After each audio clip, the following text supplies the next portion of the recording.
to Discord on the Mac on the camera. Calm. Like I said, I'm looking a bit mash up, but it's calm and I don't care.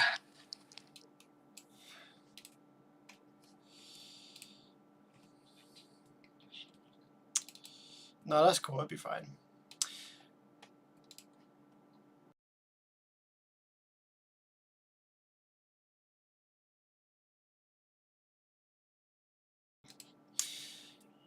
What is up, everybody? People, it's Wednesday. You know what that means? Waveform Wednesday. We got the waveforms in the house. That's how we roll. We are ready. And today is going to be a little bit different to what we planned, but still going to be fun either way. And we're going to get this started. How's it going? Everyone's jumping in the chat straight away. Sheesh, you guys on the notification crew. Hey, yo, Matt, how's it going, my friend? Larry, 4-stroke, Florian, just me, Kevin, 13 BTRX3. What's going on, my man? Big ball up in here. Jordan, what's up, my friend? Hey, Crash PCCZ. Hey, I fell asleep yesterday. You listened with earlier times. Yeah, a little bit early this evening, for sure. So how the hell did you fall asleep last night? We were chatting shit all night. What's up, Gidrius? How's it going? Currently listening to your audio through a HS24. What is a HS24? Is that a 24-inch subwoofer? Is that a 24-inch subwoofer? Or if that is 24-inch subwoofer, that means... You know what that means? Wait, is my MIDI to key not working? MIDI to key. Oh wait, it's already open. You know what that means? If my man's here is listening through a big 24-inch sub, you know it's got to be generate tone, 18 hertz. Alright, you had your warning. 18 hertz coming at you.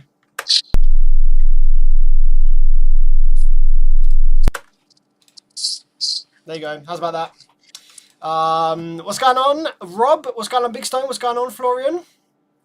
Big Sundown 24-inch motor using a Sundown ZV5 motor. Very nice. That's the kind of thing that I need for my Proton for the Infinite Baffle build. Still, I'm needing the boot space in my Proton, so I'm toying with the idea of Infinite Baffle, and just need a big driver that's going to work well. 13 beta said, ha ha ha ha, the power supply cut out. Wow, jokes. The power supply cut out. You got it on like a bench power supply or something. Setting router for all my cameras so it'll be in and out. No worries, Rob. No worries. Take it easy. Wagwan. We need a later live stream, fam. Nothing way. Yeah, but I can't please everyone, can I, bro? Someone said that they liked this earlier time. So to be fair, I just stream when I feel like streaming. I don't have a set time that I stream. It's just whenever I feel like it. But guys, let me just show you something real quick. This is gonna be a nostalgia trip for some of you who've been in the game for a while. Some old 90s tech. Let me give you the hat cam so you can just sit on the bench real quick here. So here we have the Alpine head unit. This is the IV. Oh, what is this even called? IVA 161. I can't remember what the model number of this is, but this is one of them crazy things where, if I make sure I have all the wires hooked up properly, which I do, okay. This is one of them things with a flip out screen. Check this out. I repaired this. The screen mechanism was broken, so this has been fully repaired, and this is now fully functional. Now, I don't typically do head units. Like, I don't do head units, but someone gifted this to me broken, and I thought, you know what, I might as well fix it still. Weirdly, every time that you remove the power from it, it kind of makes the screen really dim. You have to go to display setup, and you have to turn the dimmer off. It's still quite dim. It's not a modern display, so it looks kind of bright on the camera still, but it's not a modern display. And we've got this a DVD player. How cool is this? So you can like plug your DVD in, you can just put a disc in, DVD player, and it will play the DVD on the screen. And I know that's not like super crazy these days, but when this was released, that was probably pretty cool. We do have auxiliary input as well, which is great. So you can connect up an external Bluetooth adapter, which would be great. It does have a Bluetooth option here, but you need like an extra adapter, which I don't have. Something I think you probably plug it into the ARNet adapter. That might be where the Bluetooth goes. Not even really too sure. But yeah, it's a pretty cool little thing. And obviously you can press the button here to get the screen out of the way. Oh, you can set separate. No way. You can choose a separate source for the front and rear outputs. So let's say you got your kids in the back want to listen to Coco Melon Brain Rot or something, right? You can select rear auxiliary on there, and then you can set your front sound to your DVD player or your Bluetooth. That's mad. That's pretty cool. Anyway, yeah, it's a pretty cool, nice piece of kit. It's nice and tactile. Like the rotary encoder is very responsive. Quite a few options in the audio setup as well. You got a high pass filter, you got rear and front separate high pass filters. You got subwoofer control as well. Level. I don't see a subwoofer low pass filter though. Do we have a subwoofer low pass filter? We don't think we do. Oh wait, here we go. Is this low pass filter bass frequency? No, that must just be a bass boost, surely. Is that bass boost frequency? Bass bandwidth? Nah, this has got to be a bass boost frequency. I'm not seeing a low pass filter for the subwoofer still. Don't know why. But either way, it's pretty cool. But no one wants this anymore. So this belongs to me. I fixed it.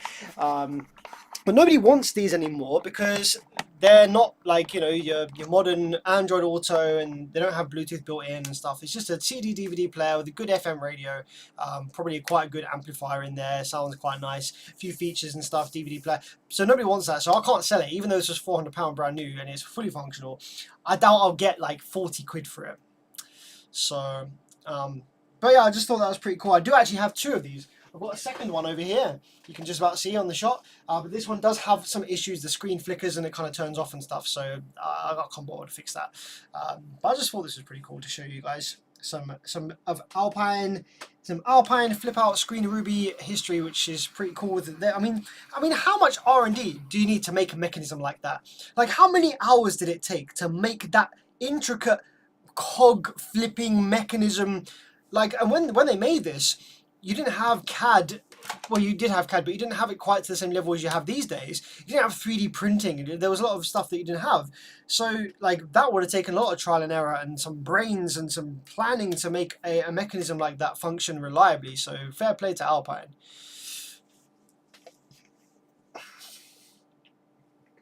Vintage folk love that stuff, totally worth eBaying. See, I don't want to eBay it because on eBay you'll just get some guy who like installs this and bends it or like breaks the screen and then just does a return, and then I'm stuck.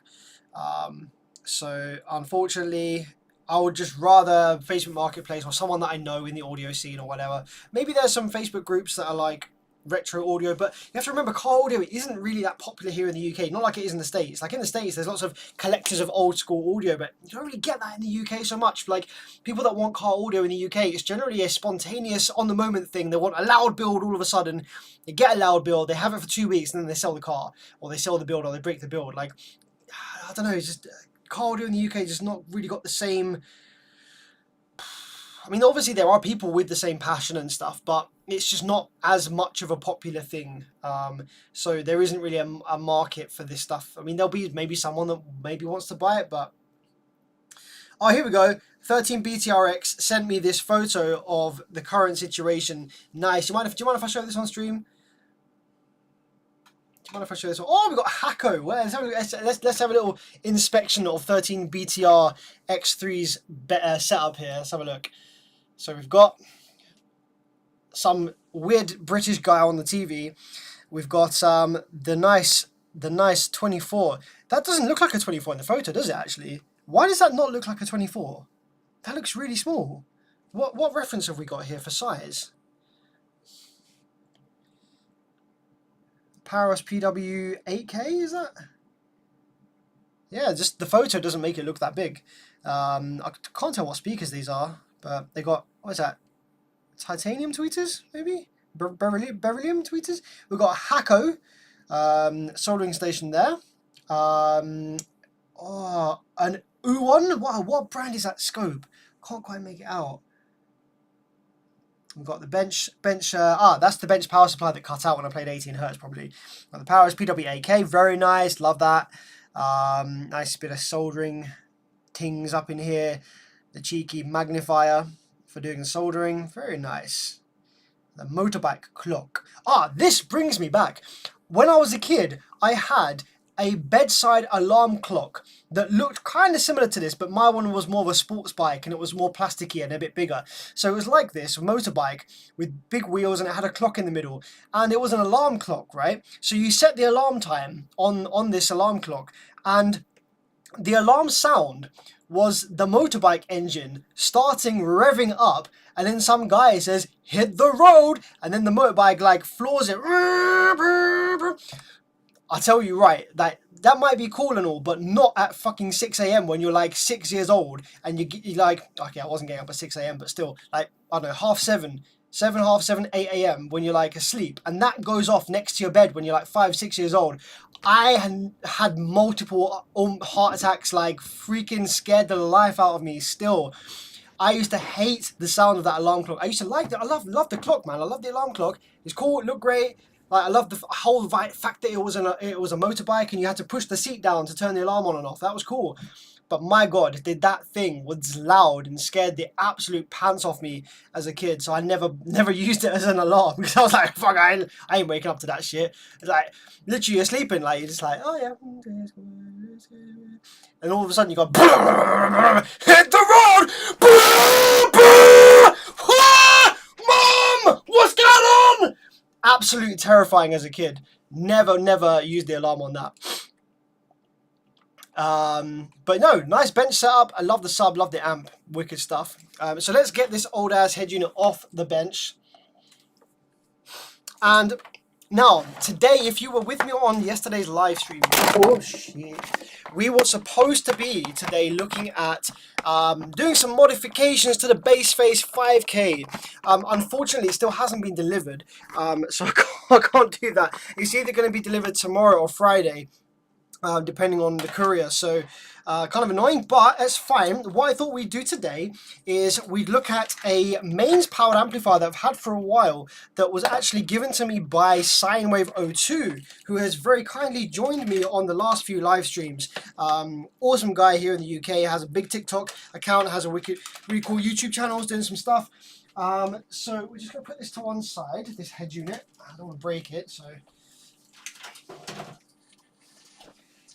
This right here is... Oh, one sec. Where's my... We're going to be looking at the T-amp. This is called the T-amp. Oh. If you follow Sinewave02 on his socials, then you would have seen this already in some of his content. But this is what looks to be... Now, I'm going to have to refresh my memory on this a little bit. So this is... I think, a Class AB amplifier. So it's got a linear power supply. We've got a massive honking great transformer. That is a big transformer still. Loads of rail caps. So the power supply side, pretty stout. Love to see it. And the output section is 2 channels. 1 channel here, 1 channel here. And we had output section failure. So I was just kind of curious to see exactly what makes this thing tick. Can we get it fixed with parts that I currently have in stock? If not, let's just go over the board and let's order some parts. 8 hours left to our new year. When's your new year?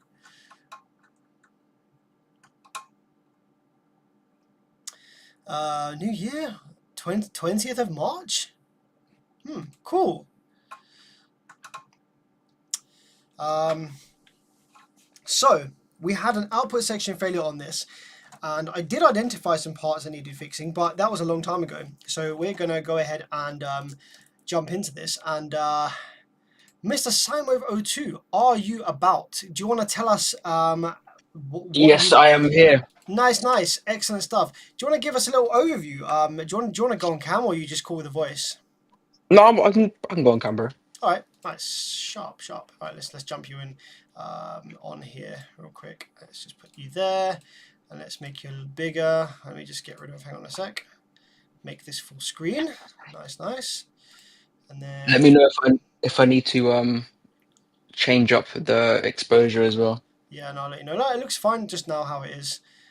I'm just getting you logged in on here. Okay, cool. So if I just go to remote, yeah, it can flick between us. So This is your amplifier, and you very kindly left this with me to have a look at and maybe get up and running again.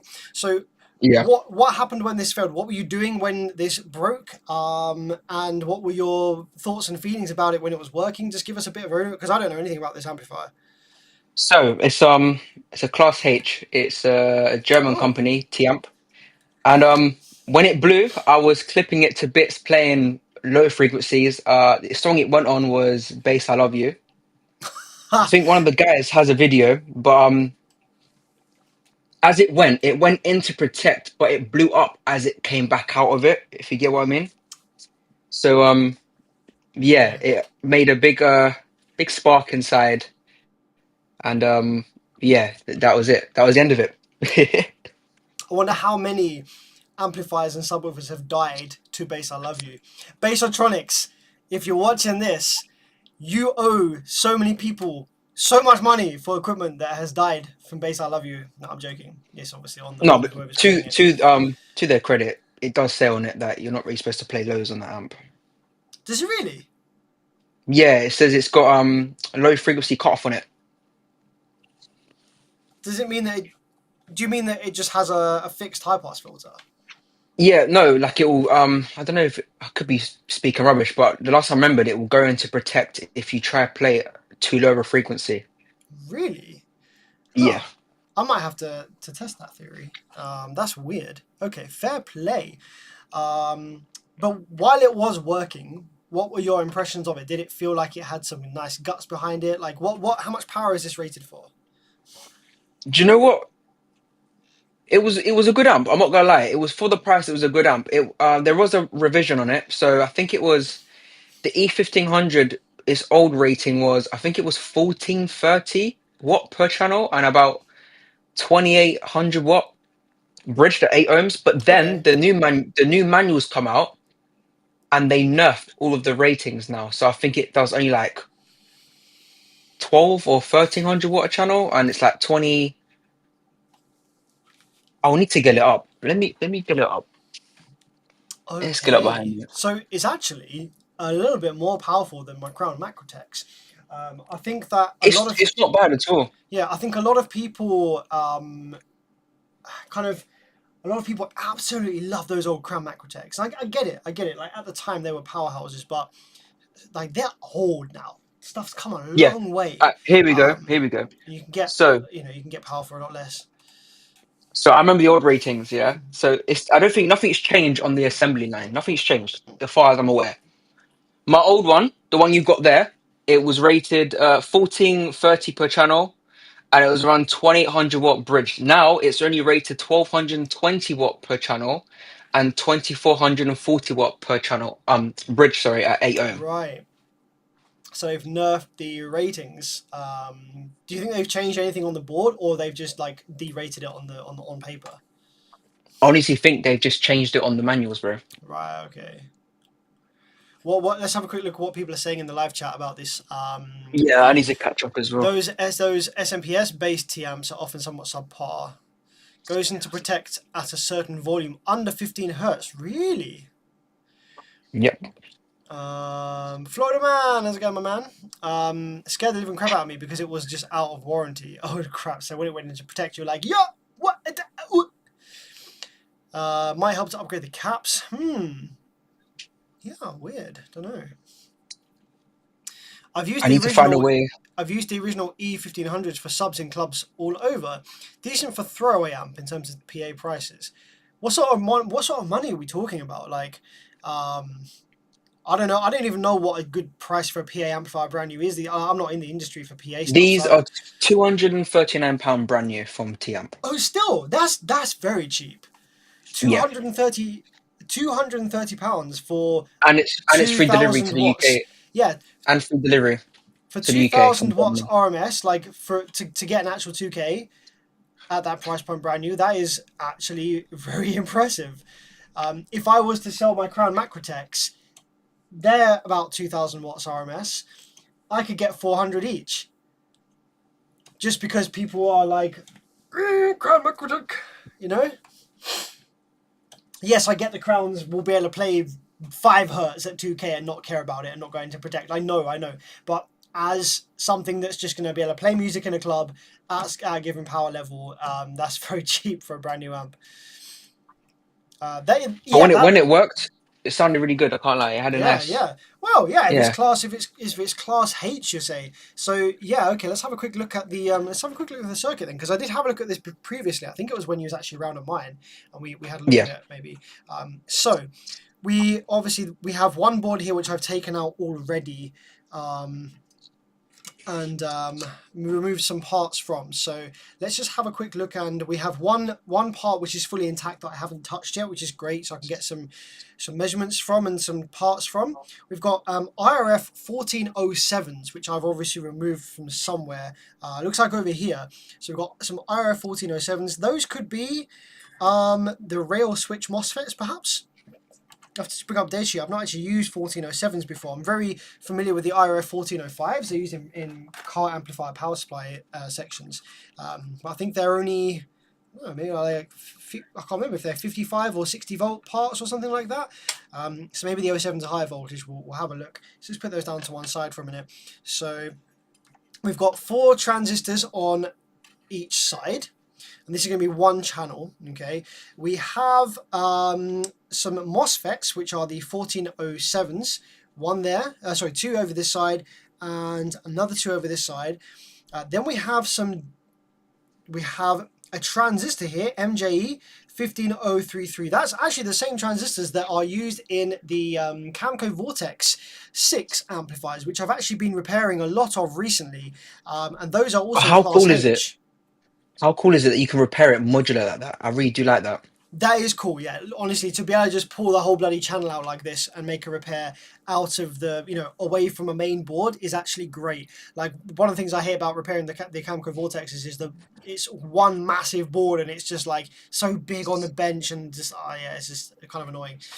So that is pretty awesome. And then we've got some single diodes over here, which are probably going to be 15... These are glued on. They're probably going to be 1520s or 15... Oh, they're glued, so I can't see what they are. Why would you... I have to scrape them off. But these are probably 1520s. So that's cool. Okay, excellent. So we have quite a bit of damage on here, I suspect. So let's identify what's dead and what needs replacing. So before we do that, let's get the good channel out. So we can take some parts references and some multimeter reading references and stuff from the good channel. I think these are identical. Yeah, they should be. Yeah, this one doesn't have this connector, but that's probably fine. Like, the connector here looks like it goes on here, and then where does this one go? I can't even remember where everything goes still, man. So that one is 2 connectors. So that one goes the second one up, bro. Oh, I see. Okay, Yeah. yeah. Okay, cool. Right, so yeah, that goes on there. That one's going to go in there. Okay, calm. So essentially, yeah, they're gonna be the same apart from that connector. I don't know if there's gonna be any component differences between them. Probably not. It's just one channel and the other channel, isn't it? So remove that. Got the fan on that one. Let's get that out of the way. And let's unscrew this from the underside. Yeah, we've got some screws on the bottom, so let's just do that real quick.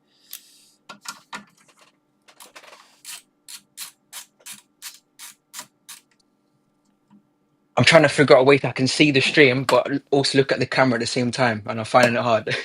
Also, oh, I see what you mean. Yeah. To watch what Yeah. I'm doing, but also be looking at the camera. Yeah, that's right. You don't have to look at the camera. It's not super critical. You only have to look at the camera when you're speaking. Cool. That's cool. I think Matt says I think they're modular like that because they buy the modules from China. It's not a bespoke design. Okay, so they've basically they're buying modules, amplifier modules, and then giving them a power supply and a control board or whatever. Control board or whatever. I still prefer it. I think they should do that anyway if they could. It would make it so much easier. Yeah, no, I agree. I mean, it makes it easier for servicing for sure. I mean, obviously, it doesn't make any difference to the amplifier when it's like up and running and being used in the field, but when it comes to servicing, it makes a big difference. So that's cool. Yeah. Another thing I'll tell you about this amplifier that I managed to get to do. I spoke to many people and they haven't really got it to do it, but I have. So if you play it into a load, Yeah, not even sending it hard. Let's say what did I do? I think it was like 800 watt. yeah. You can get it to overheat pretty easily. Oh, really? And this is like playing nominal impedance with rise freer. So I wonder whether the bias is set too high. Do these have bias adjustment potentiometers? Let's have a look. Is it? Oh But yeah, do you think, it does have a yeah, bias adjustment potentiometer. So it could just be biased a bit high. You like running that if you're just using this for subwoofer application. To be honest, you could just bias it all the way down into almost class B. Just get rid of any overlap between the transistors, and you won't hear that distortion at all in the subwoofer application. The frequencies are too low anyway. So um, that would allow the amplifier to run as cool as it possibly can with its given components in its current setup, for sure. wow. But no, I rated it. I did rate the amp. It was pretty, for the price. You can't go wrong. Yeah, for sure. UK has up to 240 volts from the sockets. Yeah, no 110 volts, unfortunately, no. Alright, so the UK's electric system is nothing like the US. Yeah, what comes into the house is just 240 volts AC. We don't have like another tap or anything to come into. So if we want to get anything lower than 240 volts, then we need a transformer. It's different to the States and elsewhere in the world. Yeah, it's just literally 240 live and then a neutral that's just basically ground. That's all we have. Yeah, we can't do like we can't go between phases or anything like that. It's different to the US. Okay, so this channel, I don't know if this channel blew up. Let's have a look. Let's put the power supply and the case down on the floor real quick. Have you got them glass barrel the glass cheap fuses, bro? Because I did nick So one. I do have a whole selection of glass fuses. I don't know if I've got any that are the correct rating for this, but I do have loads of random. I've got like 5 amps, 2.5, Yeah, no, 1.5, fine. like 8. Yeah, I've got a range of fuses. So, okay, so this is a channel that I haven't taken apart, so I don't know if this survived. So let's grab the multimeter. Let's just have a quick look and go over some readings and see what this one is saying. That one should have survived because I was still able to use one channel of the amplifier and use it absolutely fine when the Oh, other side really? broke. Okay, Yeah. so yeah, this side's going to be absolutely fine then. Okay, calm. Right, so let's grab this dead one then, and let's just have a visual and have a look and see what is bad. So I've already removed some emitter resistors, so that's cool. We're gonna need some emitter resistors. We're gonna need some MOSFETs over here, some switching MOSFETs. I can see what I have in stock that's compatible with that. It'd be cool if we get it up and running on stream tonight. Now let's have a look at surface mount resistors, because there's a lot of surface mount parts on here, and I suspect we might have some stuff that maybe has failed. So let's just do a visual inspection and just go over this with our eyes first. And the best place to start is going to be to start near the circuits that failed. So if we have these MOSFETs here that failed, we want to be checking any low value resistors that are around that area. So we've got some 47 ohm resistors here, 47R0. They're reading correct. I know it says 71, but that's because I've got it in diode mode. See if we go to regular ohm mode, that's reading fine. Now I want to check that there's no dead shorts between any of the transistors over here by where these MOSFETs failed, or any obvious low readings on the multimeter. Not seeing anything here, that's cool. It's looking alright so far. Okay. Now that doesn't mean that these are okay, but it means that they're not dead short. So that's all we can really do with the multimeter at this point. So as we start going further back here, these resistors are all pretty high value, so the chances of them being open or damaged in this failure event is quite low. There's a big diode over here, just worth popping your multimeter across. 460, that's reading within what we would expect to see. A couple of diodes here. Yeah, that's kind of all looking alright. So let's check these diodes here. Make sure that these aren't reading a short or low resistance. So 378, okay. And 360, so a little different reading there, but that might be just other things on the circuit. Flip it over to the other side. Let's just see what we've got on this side. 379 and 363. Okay, so that's just how it is. Now the MOSFETs on this side, let's check these, make sure that these are not reading anything sketchy. That's looking all right. And that's looking okay as well. My guy, Crash PCZZ with a 200 CZKs. Beer. Big up. My man, big up. That is a fair amount of beer. Personally, I'm not a big beer drinker, but I will exchange that beer tokens for some wine tokens. You know what I'm saying? You know all about that Pinot Grigio and that Rioja Reserva. So we're gonna grab some wine. Thank you very much. That's a very kind donation. I know from the color, I know from the orange color that was like a considerable amount of money. So thank you very much, man. I really appreciate you. And if I can help you with anything, by all means, give me a shout. I'm more than happy to help. Ribena. Yeah, oh, yeah. Ribena. Sunny D. Fucking, yeah, let's go. Slur. What's that alcohol-free drink? So while we're here on the side, might as well just whack our meter across some other semiconductor components. If any of these are showing a low resistance or short, then that's definitely not a good sign. You'd never really have low resistance or short between any of these parts. So we're looking all right on this side. Let's jump over to this side, and we've got a couple of transistors over here as well. This side seems to get hit pretty bad. So okay, we have a low resistance there. So that could be this part, or it could be one of the other things around it. We have a low resistance there as well. And this transistor, we don't have the low resistance on this one. So we could be looking at either of these two little parts here that are cooked. Now we have to remember that these are kind of facing the heatsink in a strange way like that. So let's desolder these and see what they are and see which one of them, or if both of them are cooked. UK 3-phase is 380 to 415 volts. Oh, really? Oh, shit. Oh, that kind of ruins my plan. So I don't know anything about 3-phase, but I assumed that UK 3-phase was just 3 sets of 240 volts AC in like phased differently. Is that the case? Maybe they are? Because I've got a plan of something that I want to use 3-phase for, but it's only going to work if it's like 240 volts AC and not if it's like more than that. I'll have to research that.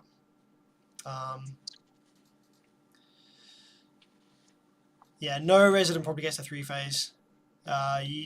Your factories and your garages, your industrial warehouses and units and stuff will get 3-phase.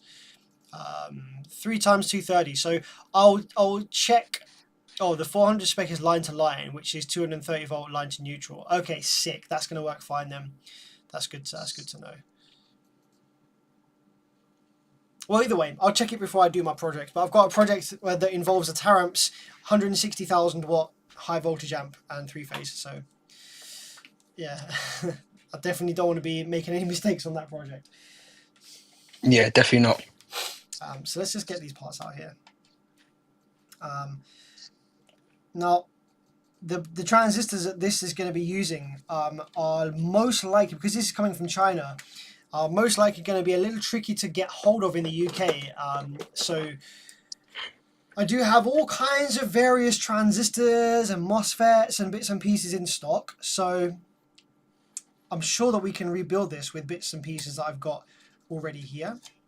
It's just going to be a case of seeing what's compatible. So these two little transistors, get these out.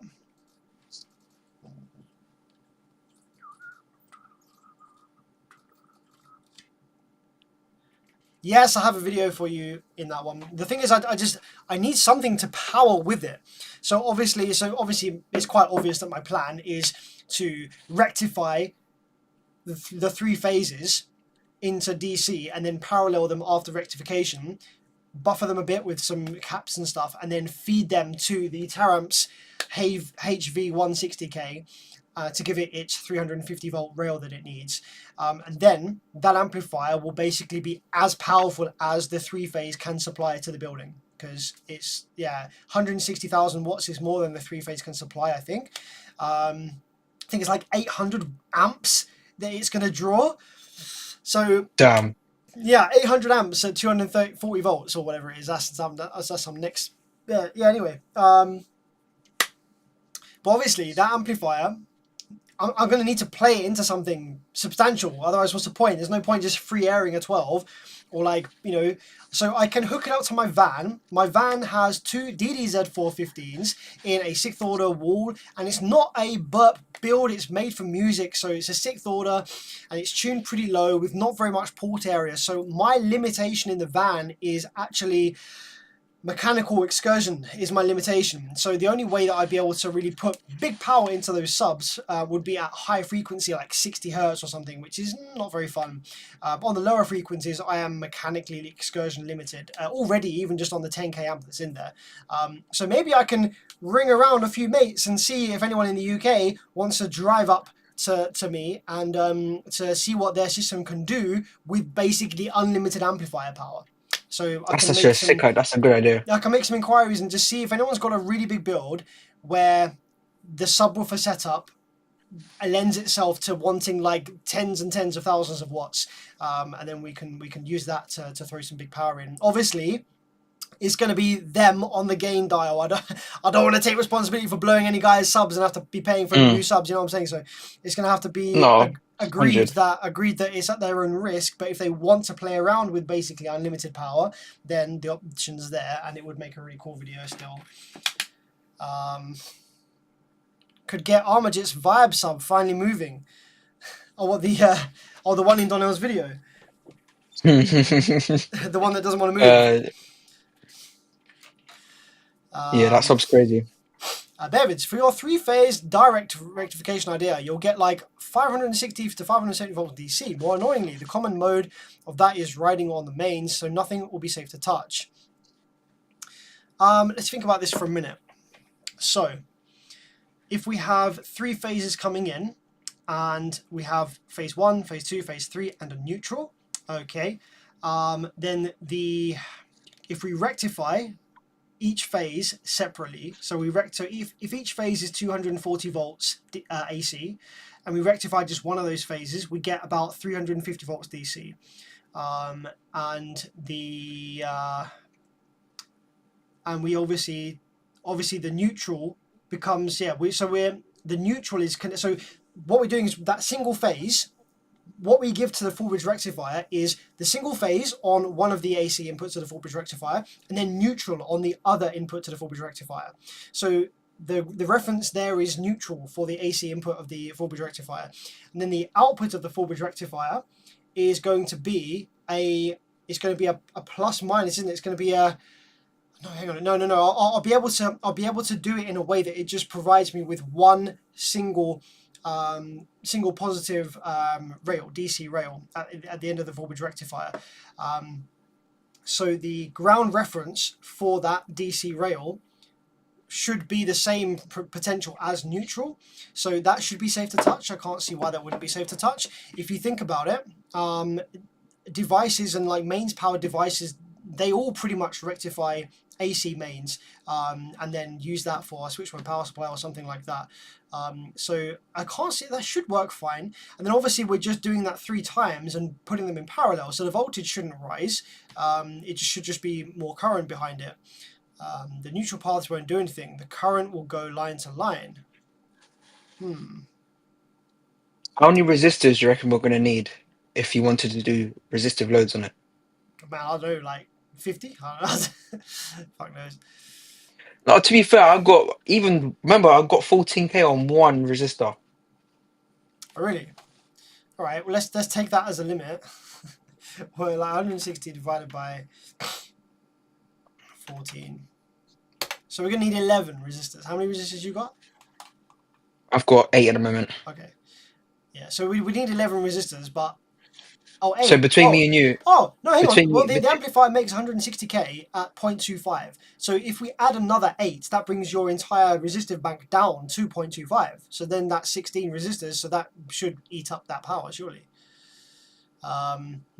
Michael says, what you can do is half wave rectify against neutral to get 325 volts. Okay. Well, I haven't done any planning on it yet. It's just an idea that's popped into my head. So I will have to do some proper planning and some research and stuff and look into it. But I appreciate your advice, Michael. I know that you're a lot more experienced in this area than me. So I will take your advice and definitely look into that for a solution to making that work. Yeah, I'm Thank you not gonna very lie. I much. always had in my mind as well. I thought three phase was just free 240 volts. I didn't know it's even more than that. Well, now, yeah, it is, but it's a bit like having a full bridge amp in it. So if you've got a full bridge amp, then each speaker terminal, the plus and the minus, can have like 50 volts AC on it, but the potential between them is 100 volts because they're 180-degree out phase. But so with the three phase, you've got three sets of 240 volts AC, but Hmm. the voltage between the phases will be more than that because one's instead of just having the top of the AC waveform and neutral, you've got the top You of the got AC below as waveform, well. and then you've also got wherever the next phase is down on the waveform. So that's a much bigger Yeah. potential. Okay. Yeah.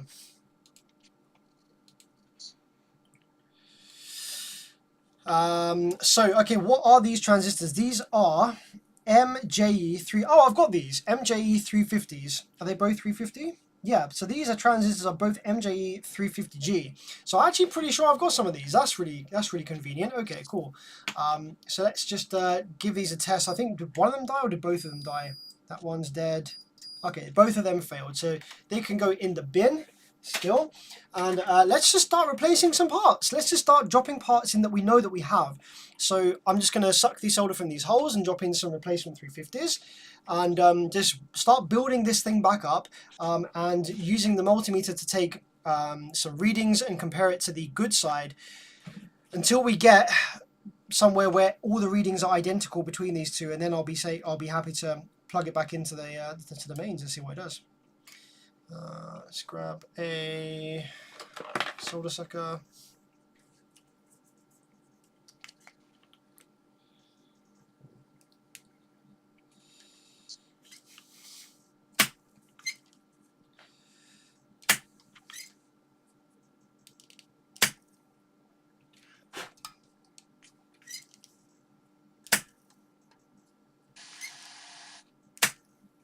But yeah, how was your day anyway, bro? What you been up to? Um, Early today, I went to the audio shop. Oh yeah, Went to go see them. anything interesting Um, going on there?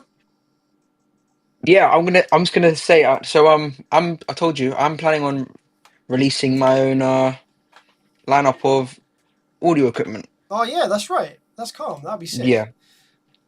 Okay, So yeah, I've been talking with a few people, and I've got the go ahead. So that'll nice. be I'll be getting started soon.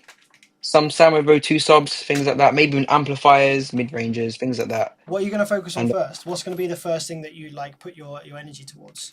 A, wait, it's got to be subwoofers, isn't it? a That's sub what or an started amp? me up. Yeah, subs of what started. Yeah, yeah. Yeah, Oh, it's got to be sick. that. And then That's cool. down the line, we can do amplifiers.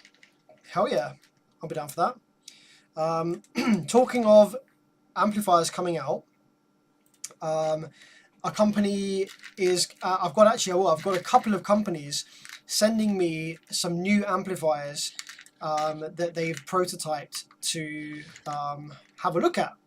I can't well I don't know if I can or can't say, but I'm not going to say just because I haven't checked if I can, but so I'm not going to say what brands they are or any details about the amplifiers just yet, but I will see whether they're open to me doing any content on the prototypes to kind of show you guys what my methods would be for going over a new prototype amplifier, what things to look out for in terms of changes that need to be made, etc. Kind of similar to how we did on. Do you remember the stream I did a couple of weeks ago? Last week, a couple of weeks ago, where we looked at this full bridge amplifier from Korea. There was a Korean clone of the Sound Digital circuit. That thing was an absolute mess. So it'll be very similar kind of thought process to how we went through with that video. So I just want to check whether they're happy for me to make some content with it. Maybe they will be, maybe they won't be. Either way, it's fine. But if they're not really too keen on having it on the internet as a prototype, then we can maybe still do a bench test on it, but just not show you the amplifier or give any names or anything like that. We can just send it to Donnell and he can do a bench test of it just to see what kind of power it's making versus what it's supposed to make. without giving any Be brands more or than anything happy away. to. Yeah, so that could be some pretty cool content. Because obviously I can do all of the analysis and circuit like engineering here, but I don't have the big power supply like Donnell has to do massive bench tests and stuff. So I would need to ship it off down there to get that done, and then we can collab a bit more, which is always good fun. Or you could just power up both tire amps, smart chargers once they're fixed. So that would give me 400 amps continuous, which is not going to be enough for some of the amps I've got coming in for prototyping. Mm. Like, we're going to need thousands of amps, which I know, as proven from last night's stream, that you have available. Yeah, I would love to see how much more I could push than batteries, but 12. I think I saw someone on YouTube. He tried to see how much power he get out of just one bank of them Yinglongs. Yeah. I think he got it was 1187. He got 7,900 watts out of one, Wow. which is crazy. That is crazy, man. That is so sick. That is pretty cool, bro. Not going to lie. All right. I don't know if it's any good for it though, like he was saying with the lamination inside. No, yeah. So batteries, lithium batteries, or just batteries in general, they hate being charged quickly and they hate being discharged quickly. It reduces their capacity, and it increases their internal resistance, reduces their ability to pass high current without dropping voltage. But obviously, that's what you want to do with the batteries. That's what they're kind of made for. So it's kind of like a catch-22 situation. You buy these batteries to do a certain thing with them, and then doing the certain thing with them is what reduces their lifespan. So it's kind of like, if you're not going Well, if you're not going to do that, what's the point? So you might as well just do it. they recommend charging these batteries are like 300 amps. I mean, when you say recommend, that's probably like the spec which you can charge them at. It doesn't mean that it's healthy for them in the long term. True. I don't know. There's a lot of people charging like bare fast, and I don't know Yeah, why. you can do. You can charge lithium very fast, but it doesn't mean that it's good for its lifespan. Yeah, no, I feel that. I've got a little 10 amp power supply, so I think we're still good, Sam. Yeah. Henrik, maybe you should build a small LTO bank, or wouldn't a large regular AGM battery do it? Yeah, like obviously there's loads of stuff I could do, but I have never needed to do big power bench testing. That's not something that I do.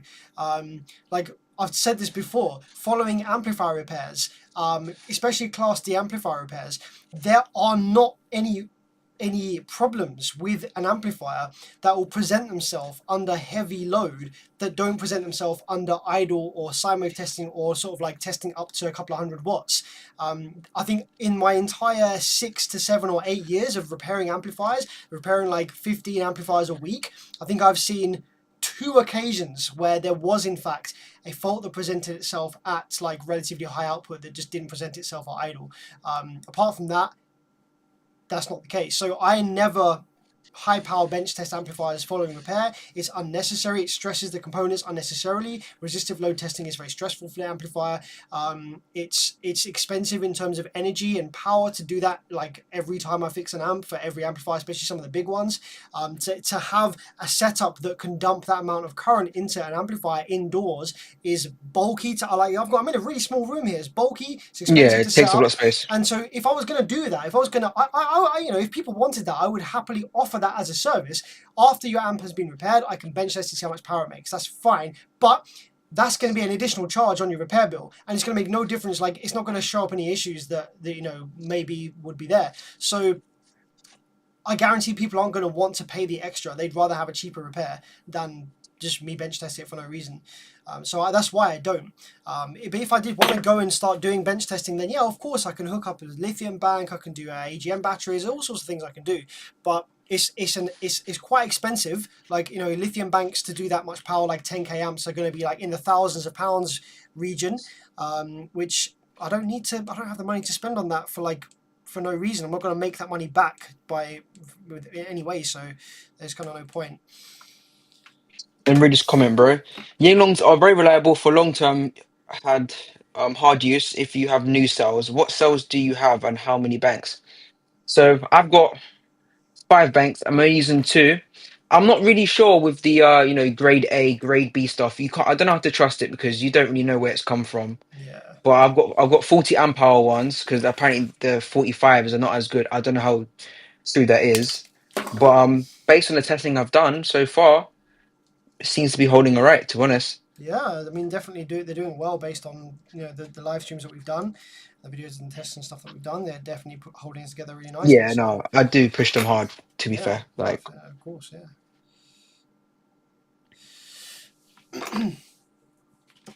Just while I'm doing this, are you good to like read out some live chat questions if anyone's asking questions that I can answer? Just yeah, sure, bro. it's difficult to do mega responding while I'm messing around with this. I'll go off a bit.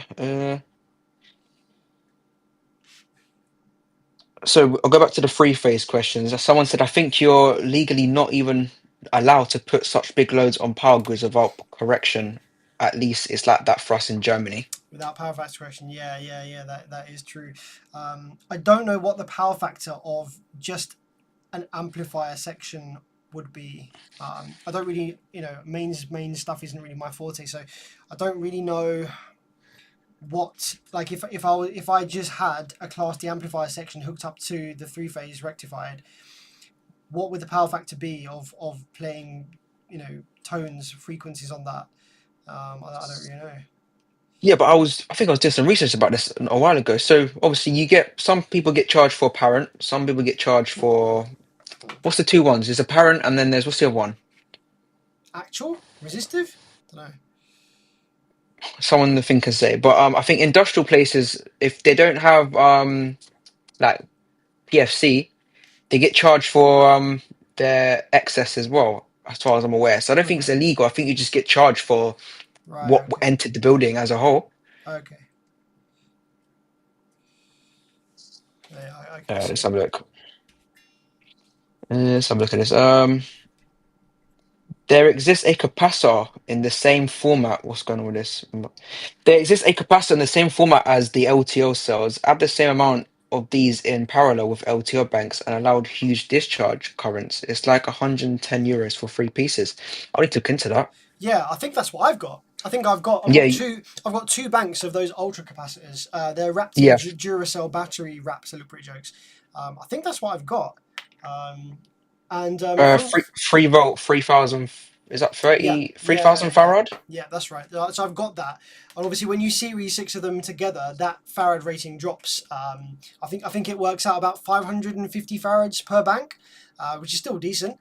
But I think from my testing, hooking up both of those banks, I could do like a quarter second burst on 2,000 watts before they depleted and started hitting my bench power supply. So they sound like a lot I'll of tell you what energy, amp. but they're not actually that much Yeah. energy. I'll tell you what amp will like that. The tower amps. Yeah, well, yeah, that dynamic power Yeah, be yeah. be hot. Yeah, fucking definitely, for sure. Can't believe my dream come true. Sinewave02 and Bear vids. Yeah, man. That's what we're saying. Where's all those? Many. What did I do with all the bloody screws for this amp though? Last time I saw you, you had it in a bag. It was in the amp. It was in a little see-through bag. Yeah, okay. We don't get charged for power at work. We make our own. Make your Yeah, I've own. seen it. Yeah, I've seen it. He's got like some generators and that. Oh, nice. Oh, yeah. If you're making your own, that's calm. Gotta go. I'll be watching the stream later. I love these streams. Big up, man. Take care. All right. Well, I'm not sure where those screws have gone just now, but that's fine. We'll sort that out later. I've got a bag of screws, but not I don't have the screws that go into the side here, so we'll figure that out later. But for now, we've replaced some of the MJE 350s that were toasted from the side here. So let's move on and let's have a look at these MOSFETs. So right, these MOSFETs are IRF 1407. So let's just grab on Google and see what these parts are, what these ratings are. I suspect I can replace them with the same ones that I use in the Camco Vortex. So let's just grab this right here. IRF 1407. 75 volts, 130 amp. Okay, so yeah, kind of similar to amp power supply. So the parts that I've been using for the Camcos are Oh, that's what's inside of my. I swear that's what's inside of the NX. Yeah, may very well be. Do I have any of these left? That's the question. No, it's not. These are slightly more powerful. I think the NX ones were 74 amps. Bum, bum, bum.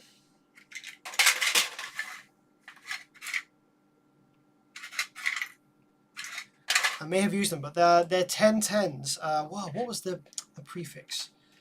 1010E MOSFET, I think, was it? Oh, here we go. Yeah, IRF 1010E PBF. Okay, so 60 volts, a little less, and actually a little less on the current as well. Okay, so I don't think I can use those. Okay, so what do I have in stock that is similar to this? Let's have a look. I've got some IRFB 7437. Okay, definitely not those. I have some. What's this? What is this? This is O33N04NS. I've got a feeling that's not going to be any good either. Nope, 40 volts, no good either. Okay, fine. How about... I might have to buy some effects for this instead. That's all right. It's like No worries. they're an interesting kind of in the middle voltage. They're too high for me to generally use them for power supply sections, but they're too low to be used as output FETs. So they're like a in between FET that I wouldn't really have a lot of.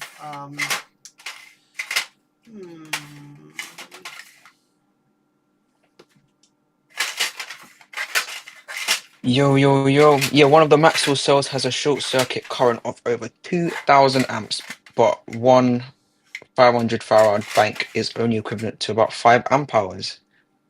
Interesting. Yeah, I know that it sounds like it's a lot of power, but actually it's not really that much.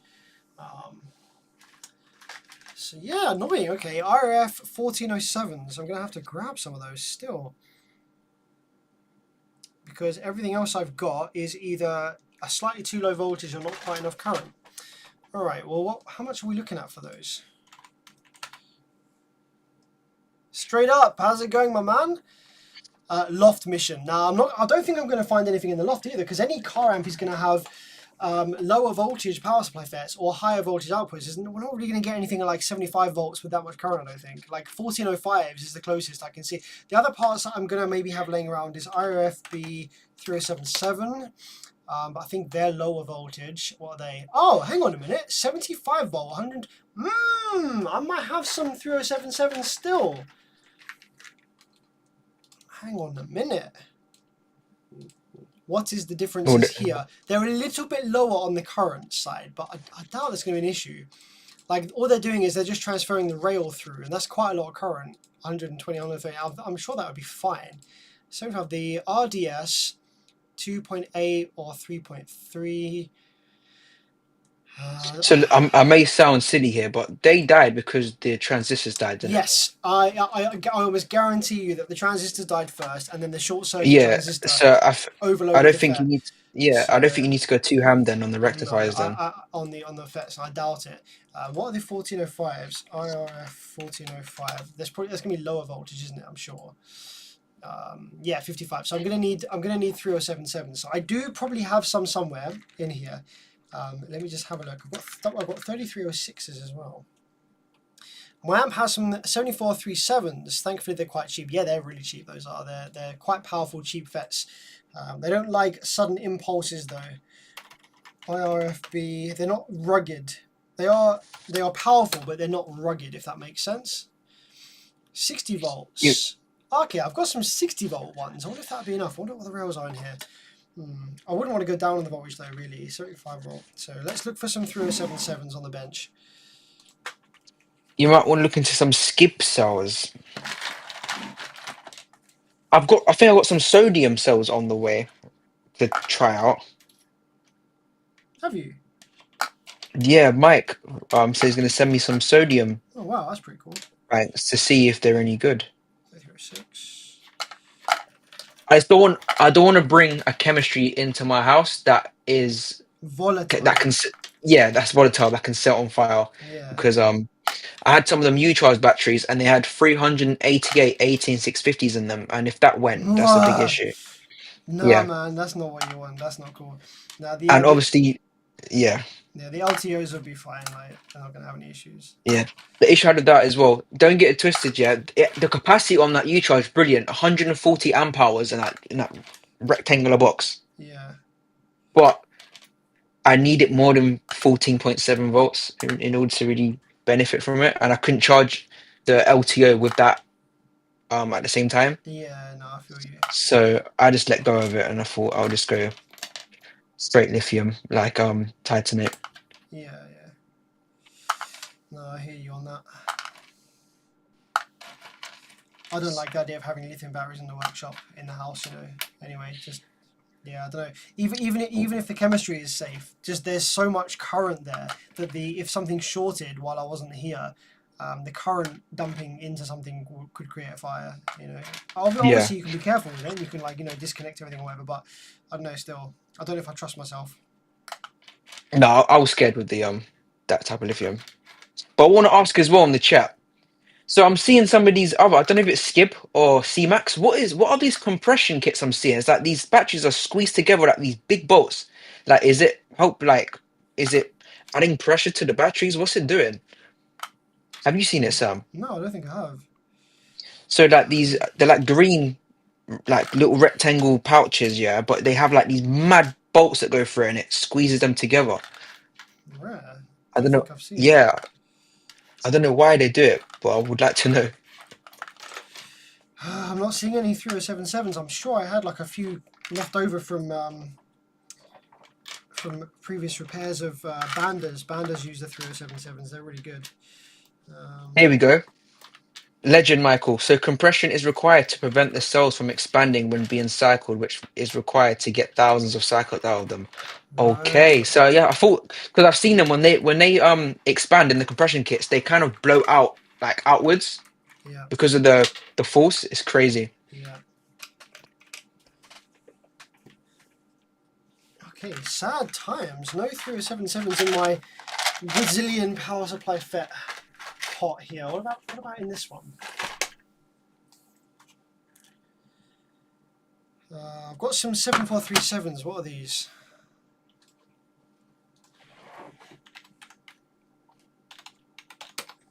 So how do you know when you're running out? That's what I want to ask because that could like you're pretty organized when it comes to this.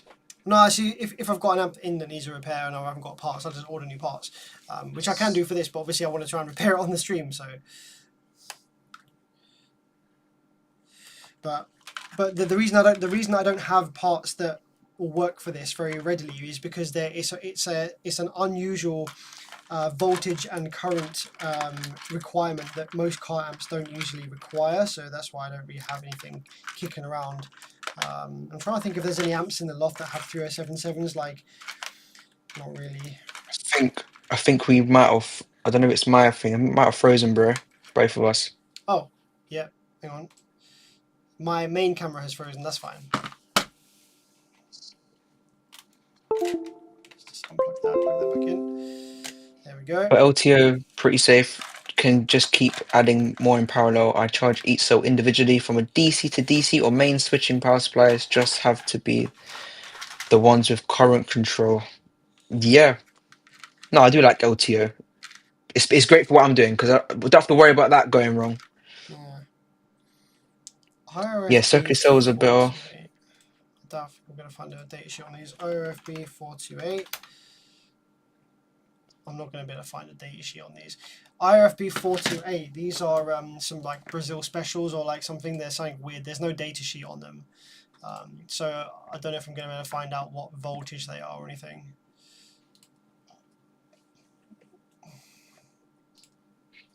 So as far as I'm aware, the C rating is its amp hour and how many times it's amp hour, right? Yeah. So like if it's like so if I need to work this out because I got 1,000 amps out of a 2.3 volt 40 amp hour cell. I don't know how many C that was, but I just short circuited the terminals of a clamp meter. Look, let me work this out how many C that was. Um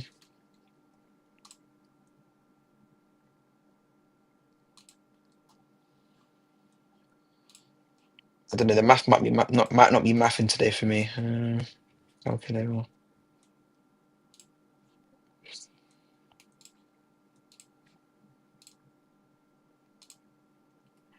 Okay, no, it works out 25C.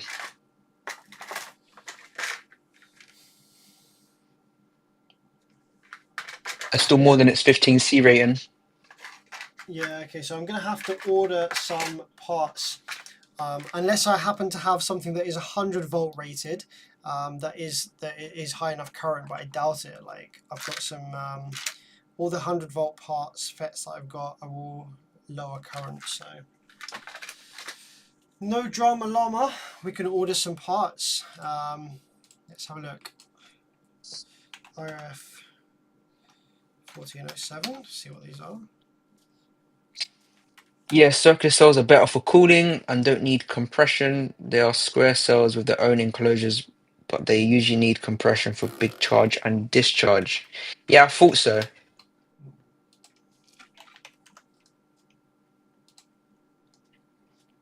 There are different types of headway with different C ratings. I get 4 of these. Let's log in. So I can get 4 of these, it's going to cost me 17 quid for 4 of them FETs. That's fine, whatever, is what it is. And then output transistors are obviously something else that needs changing. So let's turn our attention to the output transistors real quick. Because I want to see whether I've got loads of output transistors like in stock. So I'm sure there is something that I can swap out to. So the original output transistors that this uses are DYN 1521. 21? What even the specs on them, bro? I could never find nothing about them. Well, there might be like a China special, a bit like the IRF 428s.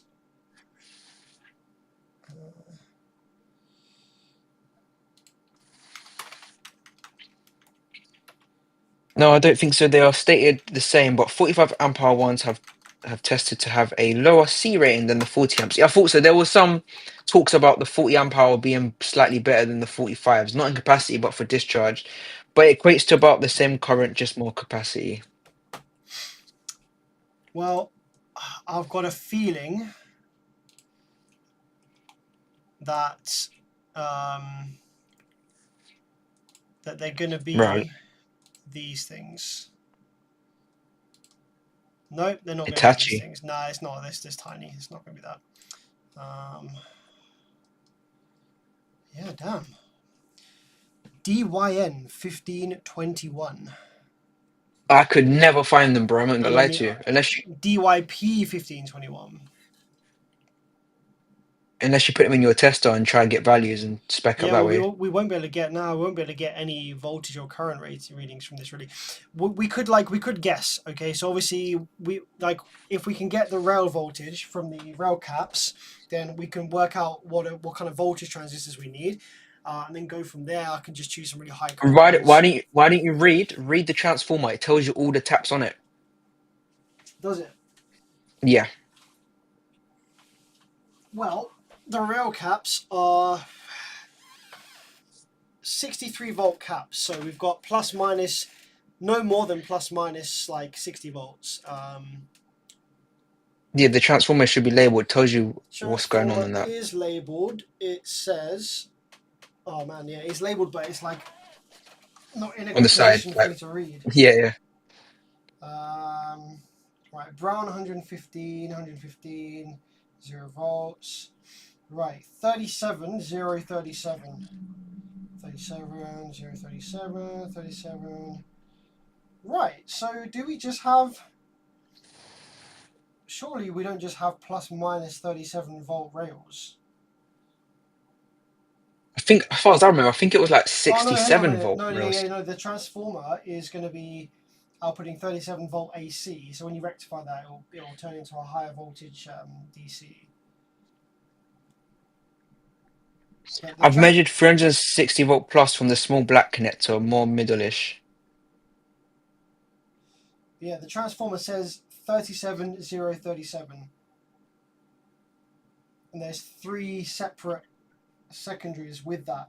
So it seems to have three output secondaries, each with 37037. But we can just go by the rail caps. So the rail caps are 63 volt. So we are not going to be seeing anything more than like probably 50 volt, plus minus 50 volt rails, which makes sense going by those. Which makes sense as you're going by those transformer taps. So if we just go ahead and look at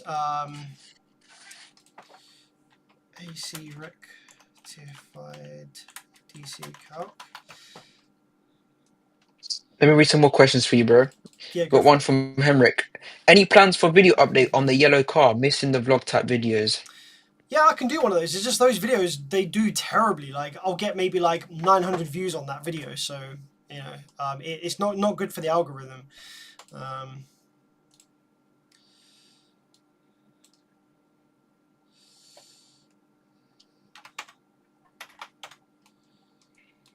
all Yo, right. Swell, how's it going, bro? All right, so okay, we've got about 50-volt rails, but like yeah, so let's just call it 50-volt rails. So we need transistors that are at least 100-volt, ideally 150-volt, maybe 120-volt would be fine. So yeah, 120-volt, 150-volt transistors would be probably absolutely fine. So what do I have in stock that works with that? Let's have a look. What do I have in stock? We have some. Let's get all these parts out here on the bench. B17. I've measured D17. 70 volt on the output of the model below it. Wouldn't it be 35 plus minus?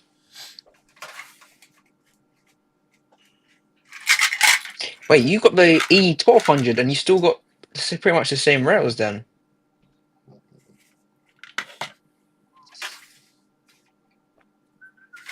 QSC uses 2SA1943 as a complement piece, of course. Good, bro. A little dizzy for my dilemma with speak-on cables. Ah, bro, it's all right. Speak-on's easy. Just read the numbers.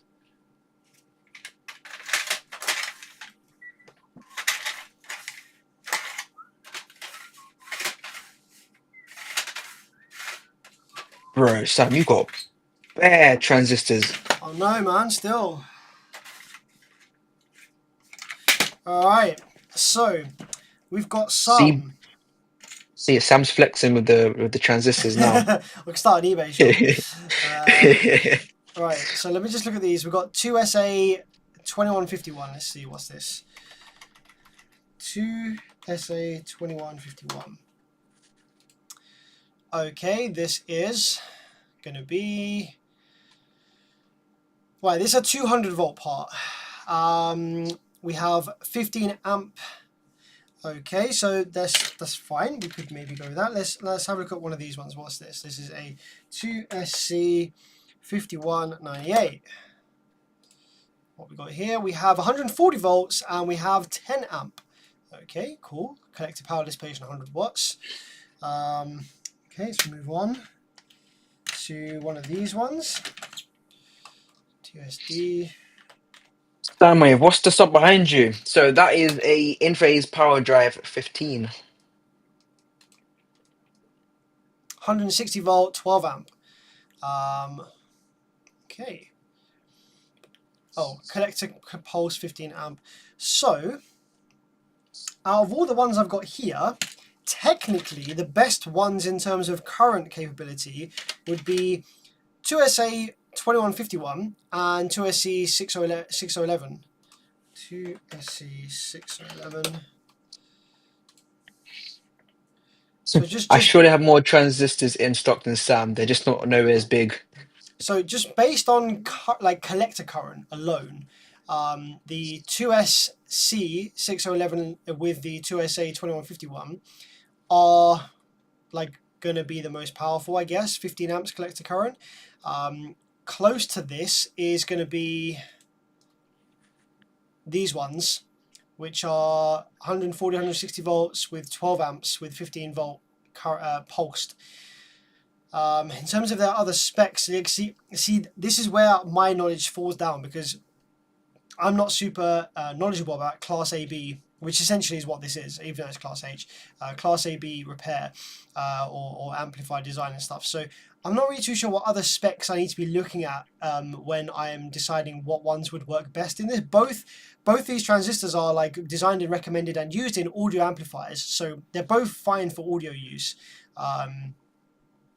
But I just don't know specifically what things to look for to tell me which one of these transistor pair would be best in this amplifier.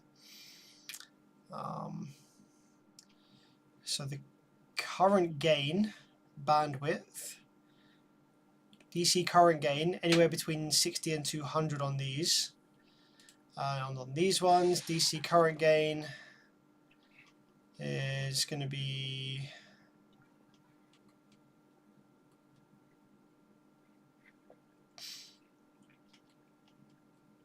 Another thing, if you get it fixed, I would 50 like to to have a look 180. into Yeah, go on. is I noticed when you bridge these amplifiers, yeah, obviously when you bridge an amp, channel A is your master, isn't it? Yep. But I noticed if you turn up channel B as well, you get more gain, and that's when it blew up. Right, okay, that's interesting. Okay, I'll check that out. So yeah, Collector power dissipation. So these ones are 100 watts and these ones here are 160 watts. Okay, so it looks like that the 2151 and the 6011s are the best ones I have in stock, and are gonna, potentially do the best here. So what I'm gonna do is I'm gonna replace both channels with these, even though the other channel's fine. I'm gonna replace both channels. Obviously, you want both channels to be the same. So we're going to get 4 of these. We're going to get, what is it we need? We need 4 of each. We need 8 of each. So it's quite a lot of transistors. 1, 2. And we want to match the batches as well. So we've got 63 and 64 batch. Let's do 64. Seems to be what I've got cooking up in here. So 64s on those. And then the 6011s. we've got Bassaholic Productions in the live chat. What's Welcome, going bro. on in Basaholic Productions? I'm here to do some learning. Nice. We looking at transistors just now. Transistors in the building. Right, there we go. There's enough transistors for this one channel. So let's put all these back in the rack.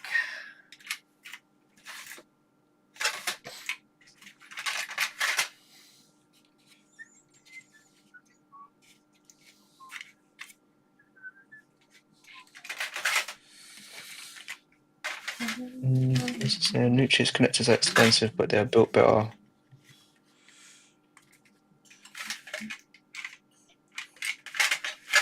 I think I'm running 12 gauge on my Nutrix connectors. Okay, All right, I'll read this so out for you. This is for you, Sam. Sam, I have a car, Genesis Profile 5 amp that I'd like you to fix. Power's up nice. fine, but no audio. A friend recommended you to me, Darren Ball. I'm in Oh Cambridge. yeah. Can I drop it off? I PM'd you on Messenger. Now you can't drop it off, bro, because I'm nowhere near Cambridge. You need to post it to me. It's £6 with FedEx each way. But yeah, more than happy to look at that for you. My turnaround time at the moment is anywhere between 4 and 6 weeks. I'm pretty busy. Yeah, happy to look at that for you. Happy to get that sorted for you. But yeah, as long as you're happy to send that up via FedEx or something that's not Royal Mail, that's cool. And as long as you're happy with between 4 to 6 weeks, it might be quicker than that, depending on how quickly I get through some of the stuff that's in front. But generally, I just say 4 to 6 weeks, just so that people aren't disappointed when it is that long. And yeah, get that sorted for you. No worries. Drop me a message on Facebook Messenger or whatever, and I'll get back to you. Saying that, what is your best way of getting in contact with you, Sam? Yeah, probably Facebook Messenger, like Bearvid's Facebook page, facebook.com Yeah, /Bearvids. So yeah, just go to Facebook, type in Bearvids, and then message me on there. It's probably the easiest way. Let me drop it in the chat.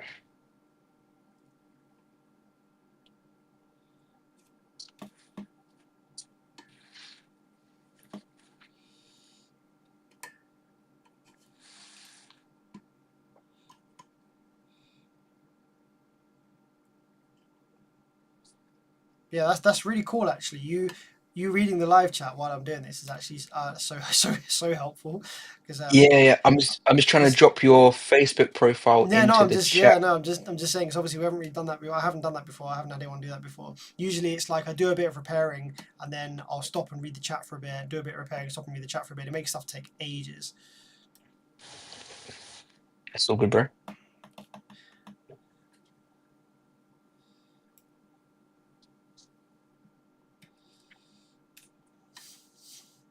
It's probably gonna make you guys sign in. Apologies, but this is what I'm getting greeted with. What's that? Mm.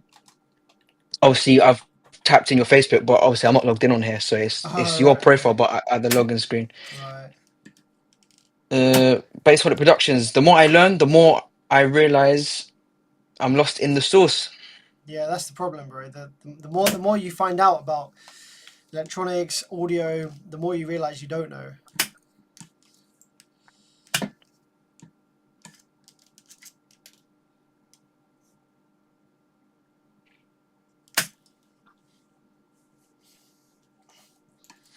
Oh yeah, so that link, Donnell, I don't think that's gonna work. It's not okay. No, you Let me just sign in. or no, you don't need to sign in. All you need to do is just type in the chat www.facebook.com/bearvids, and it will take them straight to my chat, my page. All right, cool. I got you.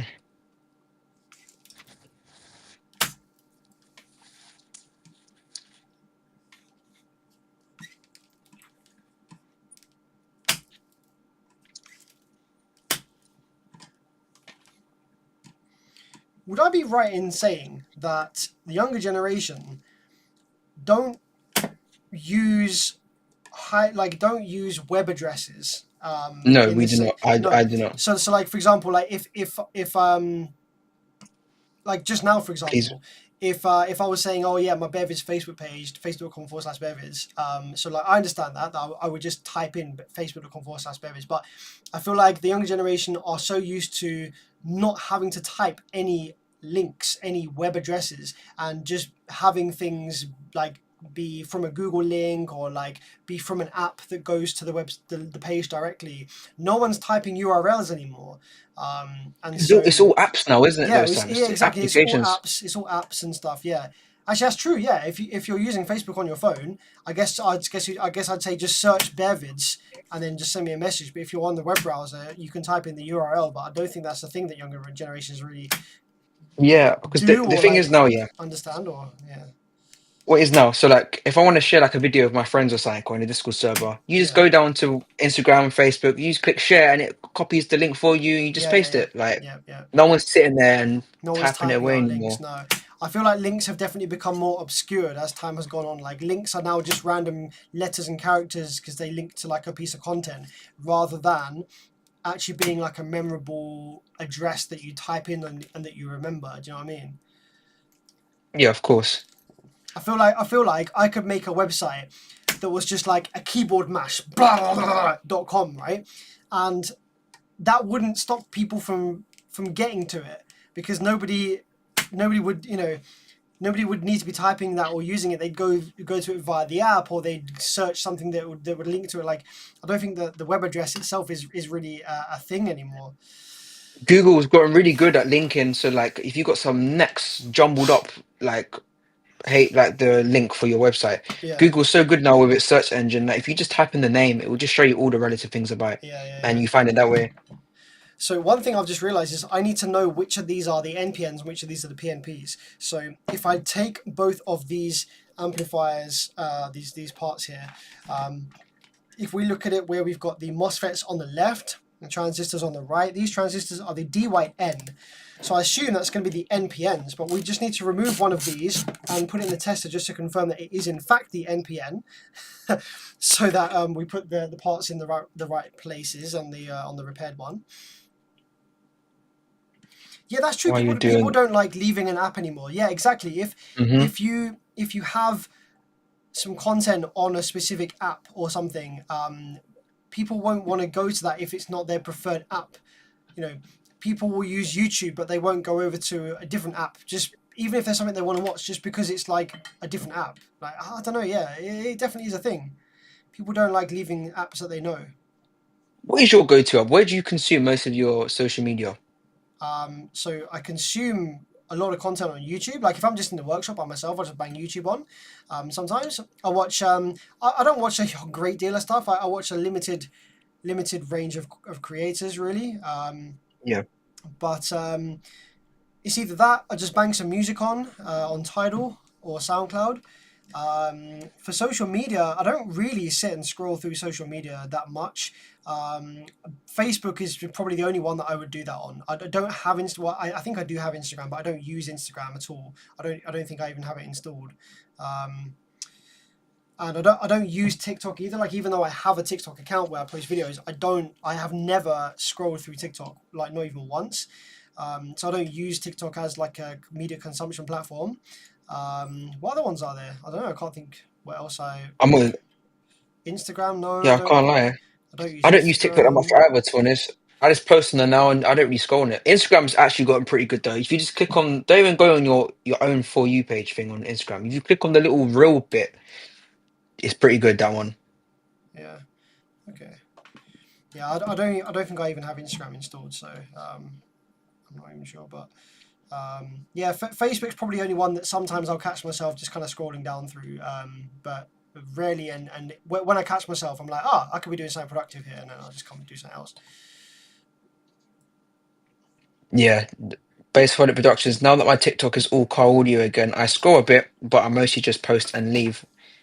Same to be Yeah, honest. When I first joined TikTok, I was hooked on a For You page. I'll be in there for hours, but now I'm just post, leave. yeah.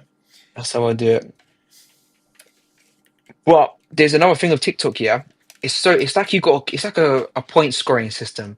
Like if you don't engage with TikTok, like you don't NPN. like other people's videos or comments, they actually shadow ban you. Really? Yeah. So obviously, I've never liked anyone's video or comment on.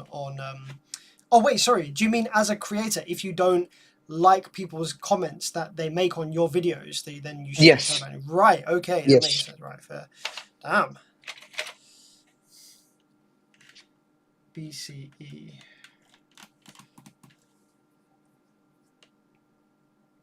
Instagram is just messed up with Gore. I don't think it is. It's just their algorithm is easily manipulated for it to go wrong like that. Like I don't know if you know, Sam, a couple weeks back, something happened with Instagram I where saw everyone's For that. You.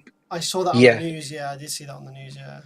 but it just goes to show how easily influenced the algorithms are. Yeah. Yep, if I get caught up scrolling, I'll stop myself and say I could be working or do something. Oh, that's exactly. You don't want to be a consumer. You want to be the one making the content. Yeah. Yep. It's strange because everyone and their grandma's on Discord. See, I'm still pretty new to Discord. I only joined Discord because of doing audio. Before that, I was never on Discord. I forget that Discord even exists. Like I'm like, oh Yeah, yeah, like I never. I should check Discord. Yeah, Oh crap, yeah. Someone said, Emra says C equals NPN, A equals PNP. Yeah, except that these transistors aren't C and A. They are DYN and DYP, which obviously then does suggest that the N and the P is the NPN and the PNP. But I wanted to confirm to make sure because these are transistors that have unusual markings I've never seen before. So I just wanted to remove one just to double check because the worst thing is soldering in 8 parts and then finding out they're in the wrong place. Sam, this is for you, Doug Stanford. Sam, My William is bro! starstruck. He didn't know you were a YouTuber, sat here with his mind blown. Give him a shout for a Wait, laugh, where's this? please. Where's this? Wait, oh man, my guy Doug. Where is this? Hang on.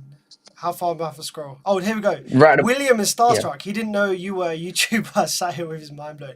Yo, William, how's it going, my guy? Good to see you here, bro. How you doing? Wicked. Love to catch up with you sometime soon, my guy William. Big man up in here. That's sick. How's it going, William? Yeah, man. Fucking wicked. That's so cool. That's so cool. Yeah, like yeah, I'm a YouTuber, yes, but I'm not a big YouTuber. Like I'm a YouTuber, but I'm not a YouTuber. Do you know what I mean? There's a difference between being a YouTuber and being a YouTuber. Do you know what I'm saying? I Yeah. have my little crowd. I have my little crowd of geeks that enjoy a bit of whatever the hell I'm doing here. But I'm definitely not creating content for the masses, and I'm happy with that. I'm happy with that. I'll do a video every now and then that pops off, but you know, I like my little intimate team of geeky electronics people. That's cool with me. The problem is, Base yeah, Holic is Productions. Hey, go on, bro. no god. I was just gonna say, the problem is if you get like really big on on YouTube and TikTok and stuff like that, then like no matter how nice you are, no matter how good your intentions are, no matter what content you're making, you will find that there are groups of people that actively despise you and will go out of their way to make your life a misery once you get to a certain size on social media. There's no getting around that. And obviously not being massive does avoid that. Go on. What are you saying, bro? Baseholic Productions, what's he saying? He said I watch these streams while I work. Yeah, Mm, that's yeah. very similar to me. So while I'm working in the workshop, if I'm not streaming or banging the tunes on, I'll whack on the Unicorn Circuit, which I really enjoy. Mighty Car Mods guys. I don't watch their main form content that much, or I'll skip through it. Like I'm not. I love cars and stuff. But I'm not a mechanic. I'm rubbish at anything like mechanically related like that. But I really enjoy like some of the content they make, and I enjoy their vlog style videos where they go to different countries and stuff. But I really love their kind of podcast style thing they have on their second channel, the Unicorn Circuit. I really enjoy it. They're a couple of guys. They don't take themselves seriously in the slightest. I love their banter with each other. They're almost like brothers. Like they're so good mates. They can see the dynamic between them is fantastic. And I just love watching them just chat about stuff while I I'm used to watch working. them So years ago. Ain't this the one? Ain't this based in Australia? yeah, so their main channel, Mighty Car Mods, has got really big. So Yeah. some of their content feels, I wouldn't, it doesn't feel commercial, and it's all still them. They don't have video editors. They don't, you know, they make all their own music. They make all their own videos. They make all their own decisions. They're not commercialized in that sense, but their videos are definitely like high polished, high grade videos, which is great sometimes. But sometimes it's a bit like, you know, you want some more relatable banter. But that's what Mm. you get on their second channel where they do their podcast. So that's why I really enjoy that. Let's read this one. What we got here? Drew said to what you was talk about with people as you get bigger, people just despising you for no reason. Yeah, He was yeah. like, "Wait, people do that?" Question mark. Yep, unfortunately they do. That's got to be sarcastic, surely. That's got to be some sarcasm in there still. The Donnell. majority of the time, yeah. Yeah, go on, bro. No, gone. Majority of the time? Majority of the time, I like sharing what I do with like the Discord server with you. I get more joy out of that because Yeah. you may have noticed it when you share it on the masses, yeah. What you thought was great, you're happy with it. Someone will shut you down badly, Yeah. bro. See, you're quite wise for your age. I know that like, so you're a fair bit younger. You're like a generation. You're in a younger generation than me, right? But Hmm. when I was your age, and a lot of people I see that are like around your age, but younger or whatever, there's this huge desire to be like as big as you can and to like chase things that at the time sound great. But Yeah. I feel like you've wised up really quite early to the fact of keeping your mates, keeping your audience, keeping your stuff like close and meaningful, as opposed to chasing meaningless kind of fame and meaningless like numbers and stuff. And I feel like you've wised up really quickly to that, which is cool. Honestly, if my social media accounts went, I wouldn't even be upset because doing this, I've met some great people, Yeah, and the ones that keep me going are not the ones on social media. They're the ones that I talk to on a regular basis, like in yeah. Discord, Snapchat. Really though. So So like yeah, if you're TikTok, you know, obviously we had the TikTok ban in the States that happened for like a day or something. Were you yeah. stressing out a little bit that the UK would follow and you'd lose your TikTok or not? Nah, because I didn't put all my eggs in one basket. You see, like I bought up my Instagram and I bought up my YouTube. Okay, okay, bet.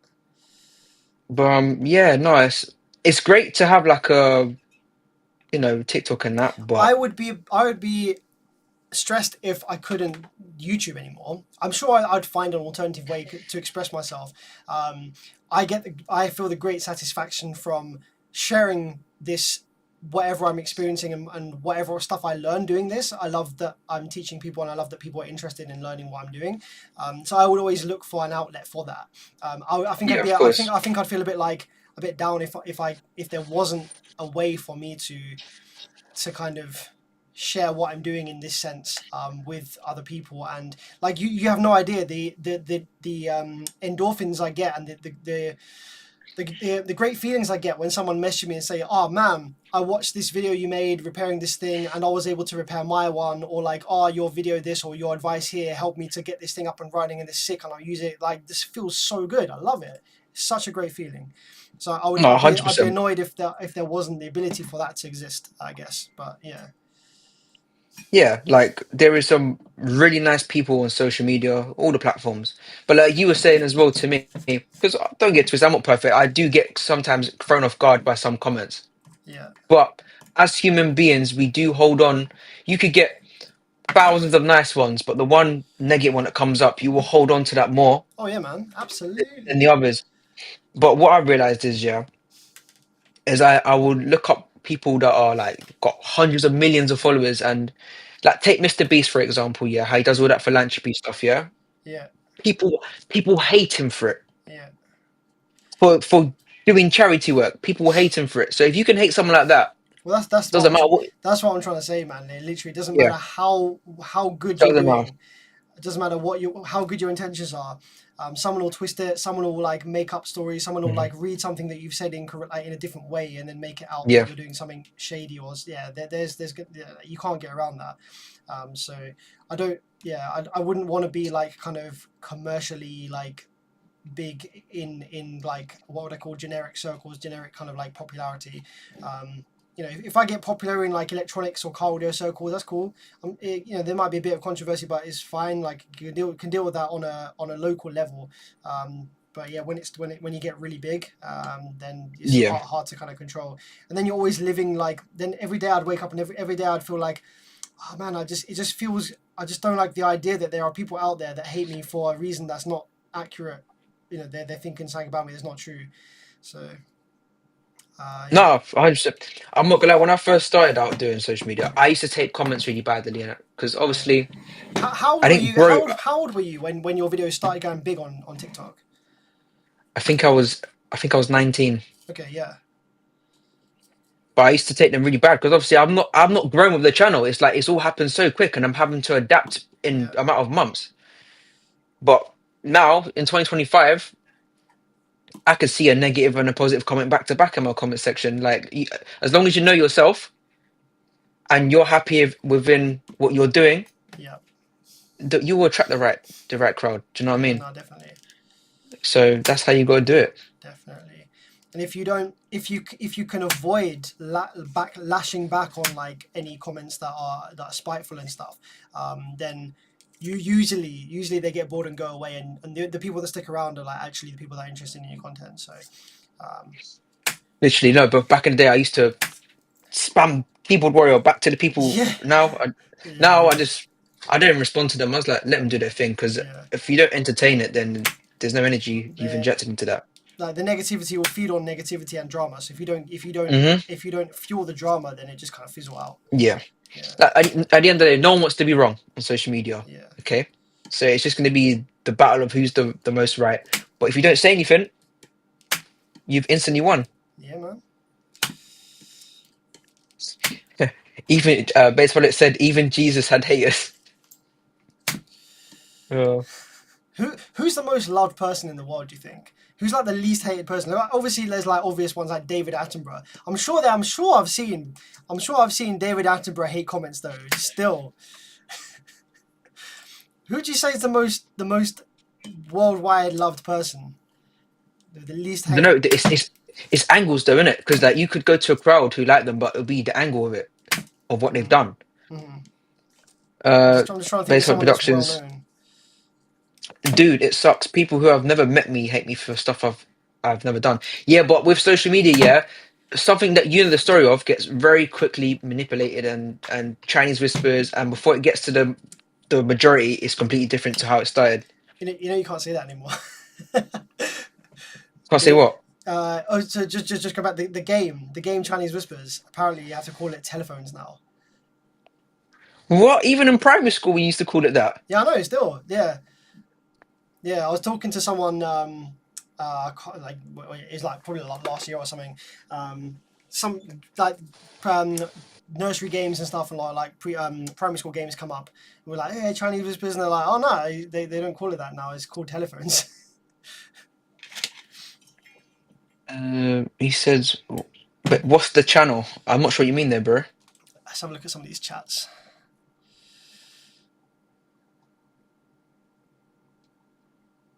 I still take credit that I made you the way you are. Yes, yes. I'm not gonna bait you out, but So the chat back in on. the day, Hang on a minute. Oh yeah, sorry, go on.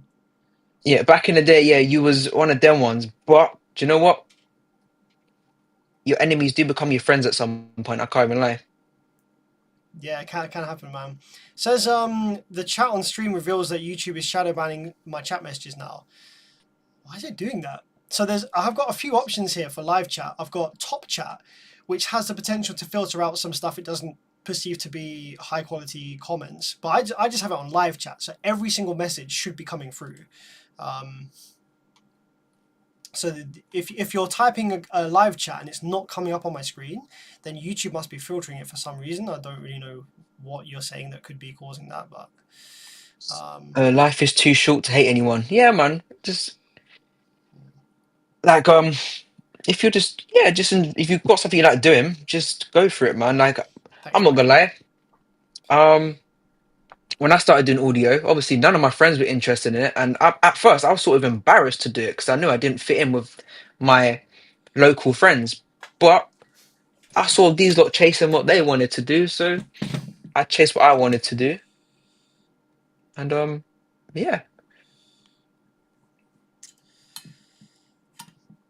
All right. What's This is what's really Drew saying? I interesting. used to be the The guy. way that these transistors soldered to this board is interesting. They kind of go through like they're not holes, they're like slots, so you can kind of slot them in.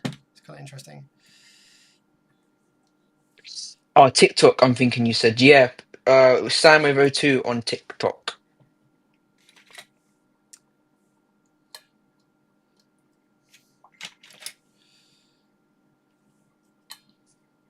So it'll be the name on this live on TikTok.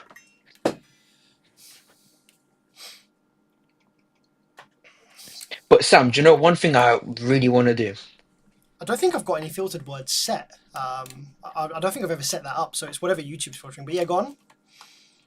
So obviously, I do the summer for demos and things like that, but it's always been everyone knows in the server that my main goal now is to start making like videos with value, something that can last for a long time. Yeah, I remember you saying that. So I think yeah, your social media, your TikTok account, stuff like that. Hmm. It's come up from like high entertainment like value content in it.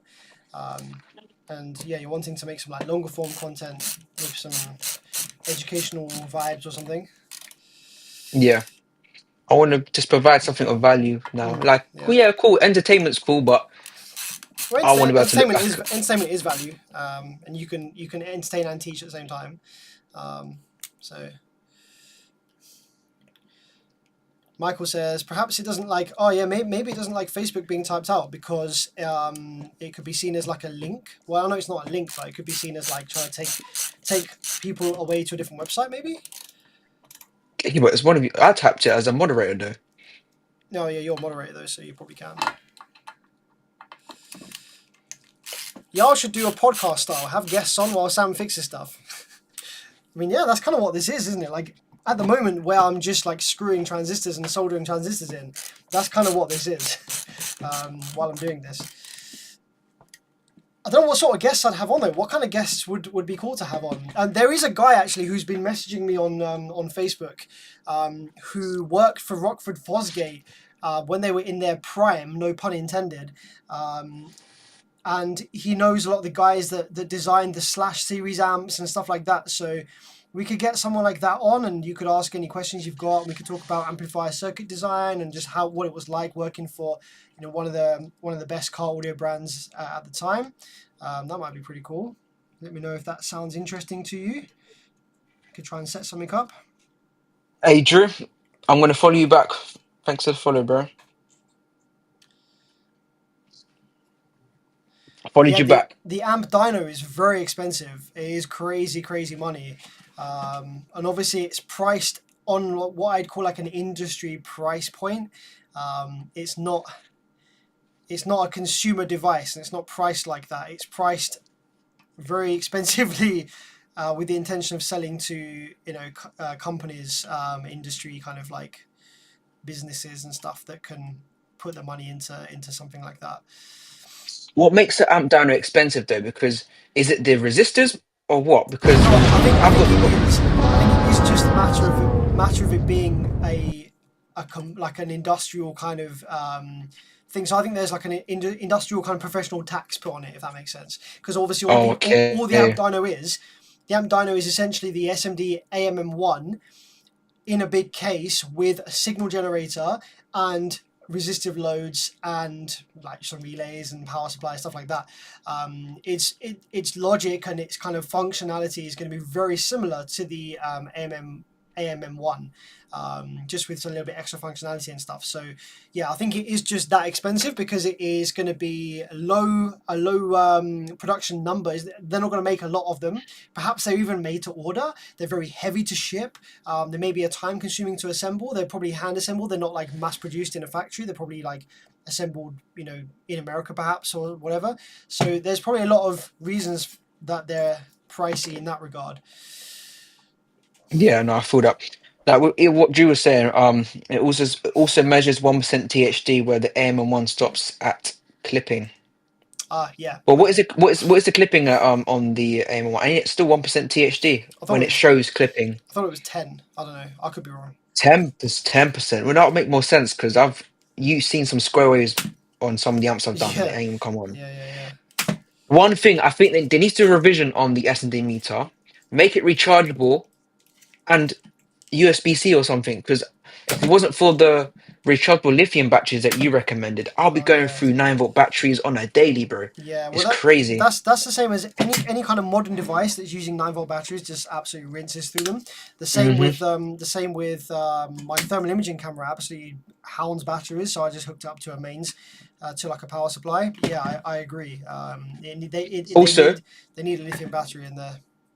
also get rid of the 8-minute timer when it turns off. Because sometimes I'll be mid dyno, I'll get like a wicked number and it turns off. Yeah, yeah, that must be really frustrating, man. I get it because if it's 8 minutes, because it drains the battery quick, don't it? Yeah. All right, so we have all new output transistors on this channel. We will need to rebias it, obviously. With new transistors, we're going to have a different bias point. So let's grab Hey. this.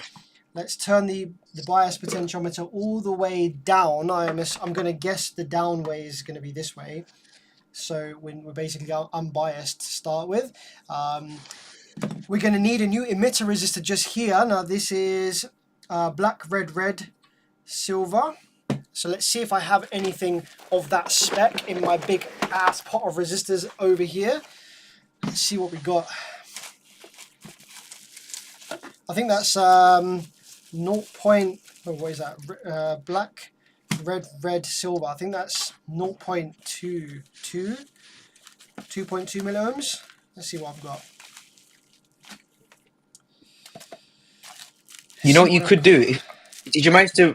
Did you find any rectifiers or Rectifiers. the what you was doing before that you were trying to find rectifiers for it? I was trying to find MOSFETs for it. I was saying if you can't find any, you could just take the ones off the working one and test it on the new one. Yeah. I could do that. Yeah, exactly. That's good. Do that. Right now, though, after some resistors, some emitter resistors. If you're not scared to open it up and work with the board a very small bit, yeah, I can't lie. I opened it up and the ribbon cable on that looks like it's about to break, so I've put it back together straight away. It's like see-through, isn't it? Oh, It what scared me. I'm not gonna lie. the AMM? Yeah. Yeah. No, I saw it and I was like, yeah, this rips. I'm not. I'm not gonna lie, I, the stream ain't doing that great this evening. 52 concurrent, not the best, not the best of streams. I'm sure when we get that base space back on the bench, it Oh will yeah, like as soon as be. we get that base face on the bench, people will be jumping in. Yeah, and that's fine.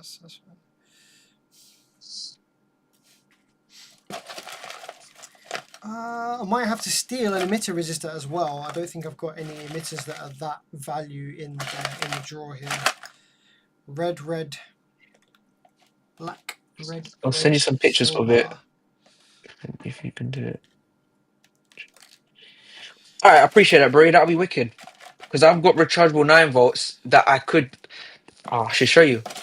Let me show you what I've got because you guys may be interested in this as well. Hold up. Oh, 22. Hang on, that might be it. Uh,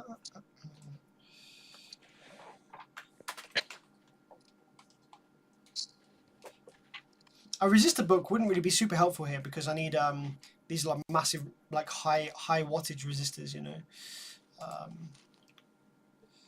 Black, red, silver. Wait, that can't be right. Sam, let me show you something on the stream quickly, please, bro. Oh no, it's a 5-band. Hang on a minute. Wait, one sec. Black, red, silver. Let me just do 5-band. Black, red, silver, brown. Okay, there we go. 0.22. Okay, I do have a 0.22. Excellent. So I do have a 0.22 here. Yeah, go on. Let me just put you on big screen. Yeah, so this was Sam's idea. So he told me, why don't you invest in some rechargeable 9 volt batteries, if you can see that, and it's got a USB-C at the end. But what you can do is you can use the SMD meter while it's powered on because you can charge these while it's giving current. So if you get a portable power bank, you technically get unlimited battery life. Hmm. So so that's what I've been doing with this. I think my camera cut out on that. Did it? No, I it's think back now. when I open up Firefox, I think it cuts your camera. Yeah, that's fine. But yeah, big up for Sam for that life hack because that's been doing bits. One of the worst things, honestly, one of the most frustrating things is like devices with batteries that just run out of power. I hate having anything with batteries. Like I will not like the idea of buying like fairy lights or anything that like has a light in it or anything, or like the little electric candles or whatever that run on batteries, because you're just forever changing batteries all the time. I just won't turn them on because I'm like, nah, I don't want to use the battery. Someone said, "What's the milliamp hour?" It's 1,000 milliamp hours. So it's 1 amp hour. I think that's how you do the maths in it. Yeah, that should be 1 amp hour in it. Yeah. But if you plug it into USB-C and use a power bank, so it's floating ground, you don't want to share this with. Um, if I do mains amp, you don't want to share the same common ground. Big issues. It should last a very long time. Hell yeah.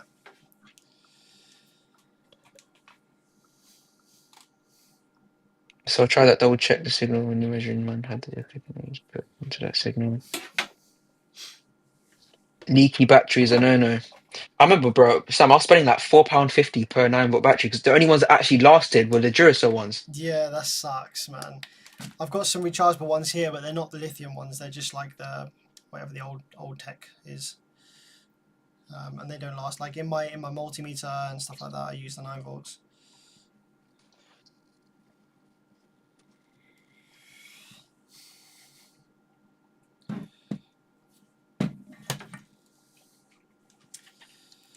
Right, new emitter resistor is going in. Annoyingly, the holes are very small on this, so just gonna have to whack that in. And then we can investigate what surface mount parts have failed, if any. Not bad for that small lithium battery. Yeah, not bad at all. I didn't know they even existed until Sam said. I was like, yeah, I'll have me some of that. Yeah, that's the way you need to go. Ah, we've got 2 emitter resistors failed. Okay, I need another one on this side. Oh yeah, I kind of saw that one fail, bro. I think I need to get Ryan. He Is had a that is that the video when one? I Is did that the it. one that was like that was melting like on camera, or you got a video of it like glowing? Oh yeah, yeah. That one gave Yeah, me a nice yeah. little firework display. Yeah, that was a good one. Bonfire night, that one.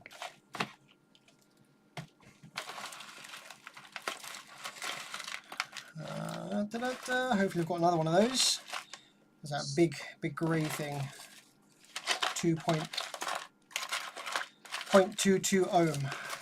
Ah, here we go. What's this? What is this? Oh no, that's an R47. That's not ideal. What we got here? Part R47.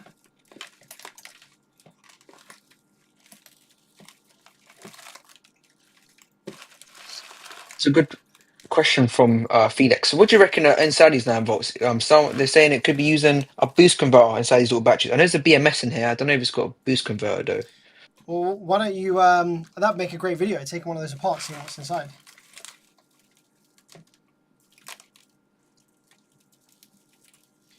Take one I don't apart. know. Let me undo the sticker because we don't need a sticker on it. We'll just have Any a look. update See, on the boom or bust vehicle? Yeah, so I've been chatting to the guy who's selling it on eBay, and I have finally managed to get him to give me like. So it's complicated. Like the guy who's selling it on eBay doesn't actually have it. It's at his like nephew's house somewhere else. So there's a lot of logistics have to be arranged with like days and times I can go and pick it up and all that stuff. So um, he has finally given my number to his nephew's dad or something so that he can then contact me to arrange a date and time to pick it up. It's a long drive, so I was thinking I could just go live on YouTube while I'm driving. Obviously not like interact with my phone while I'm driving, but like if I before I set off on my journey, I just put my phone on there and just like go live. Then I can chat to you a little bit while I'm driving down, and especially if I drive down with somebody, if I drive to pick up the boom or bus vehicle with somebody else in the car, then they can obviously read out some live chat to me and do some Q&A that way in the Proton. Oh man, Matthias, thank you very much for the 65 sec. Massively appreciate that. That's very kind of you. What size are you big up soldering? matches. What size is your soldering? I think you had it out and it looked like T12. If so, C4, BC2, BC3, or CF4. Apologies, I'm not sure what any of what you just said means. What size is your soldering? Do you mean like the wire size or the resistor size? Let me know. I think the tip of Thank it maybe. Your thank tip. you so much. The tip of my AOUA. I'm not even sure, but I might have one in a box. Here we go. So this is the part number of the soldering tip that I use on my AOUA soldering station, which is this one precisely. Yeah, WQ4C is the one that I'm using.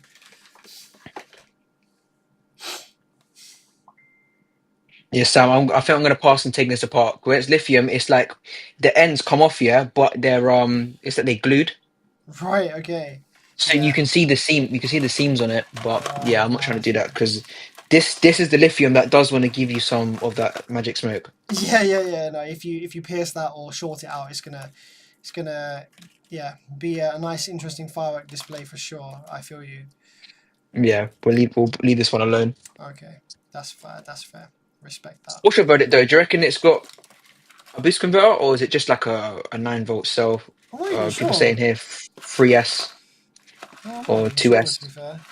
Okay, so I think I'm gonna have to steal an emitter resistor from the other amp and order some more as well because I think that was the last 0.22 ohm that I had laying around in here.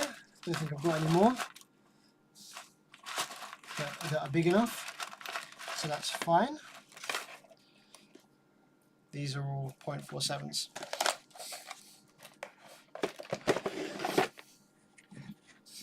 That resistor bin goes hard, can't lie.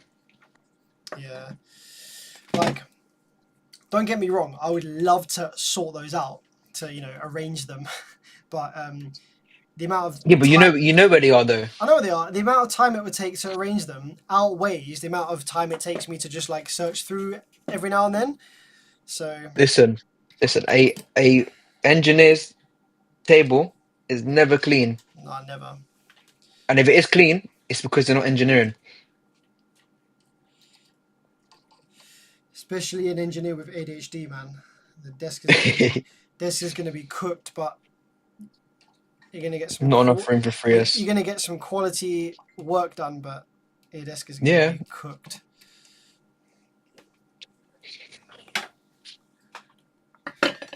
I doubt it'll be 3S, but if they could just do 1S boost installed. Yeah, I'm not gonna lie, I'll probably drain this battery completely down, yeah, until it's dead. And I'll take it apart and see what's going on inside. Yeah, your messy shop means you're doing a good job. It means that you are valuing your time spent doing the thing that you're in the shop to do, rather than keeping a tidy workshop for whatever other reason. I don't know. I mean, don't get me wrong. Like, I'm not slating people that have a really tidy OCD style workshop. That's really nice to come into, and that also, a tidy workspace will also give you space in your mind for projects and ideas and motivation to do stuff. That's cool as well. But everyone's different, and some people work really well in chaos. I think I'm definitely one of those. See, with me, yo, it'll be clean the first few days, but after a while, even though it's messy, you know as an individual where everything is. So Yeah. to someone else it's messy, to you it's normal.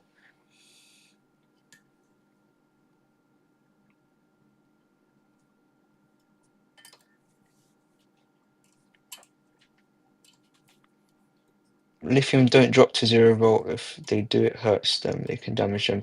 Yeah, I don't mean charge it all the way down. I mean charge it to the point where this has a BMS in it where it will turn itself off.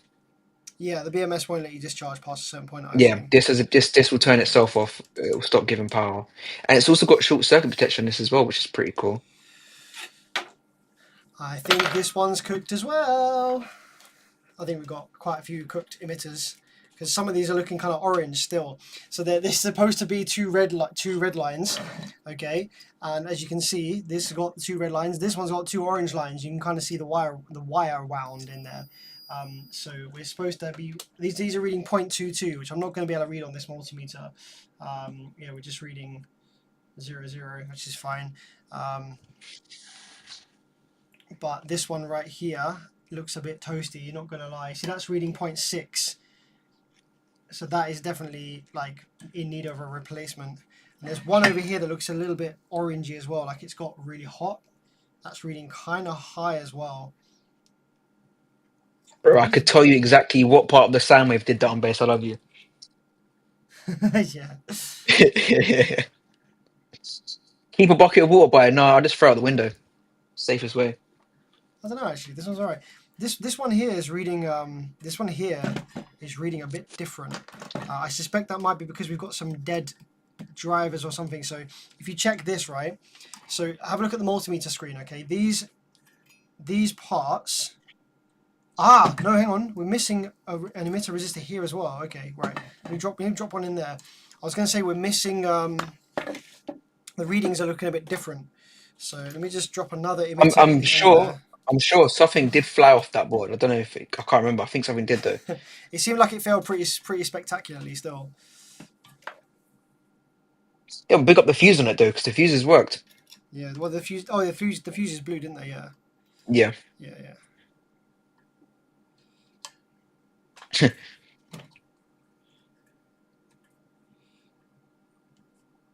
If it starts to smoke, drop it in a bucket and take it outside.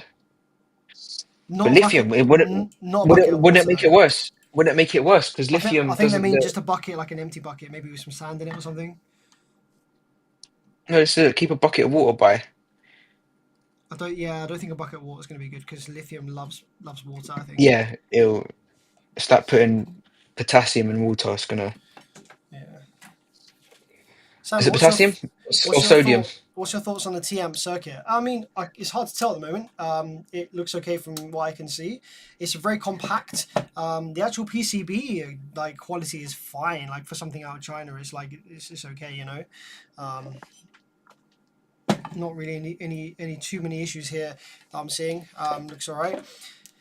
Right, so now that we've got all 4 emitters on this side, so when I read across the emitter with the multimeter, obviously we should just see a low value. So my test lead resistance here is 0.4. So these are 0.22. So I should see 0.4. I should see 0.6 on the meter screen. So we've got 0.6 on this one. There, 0.7 just went up a little bit. So it got to be around 0.6, 0.7. These ones. Oh, no, okay, yeah, now we are seeing 0.6. Okay.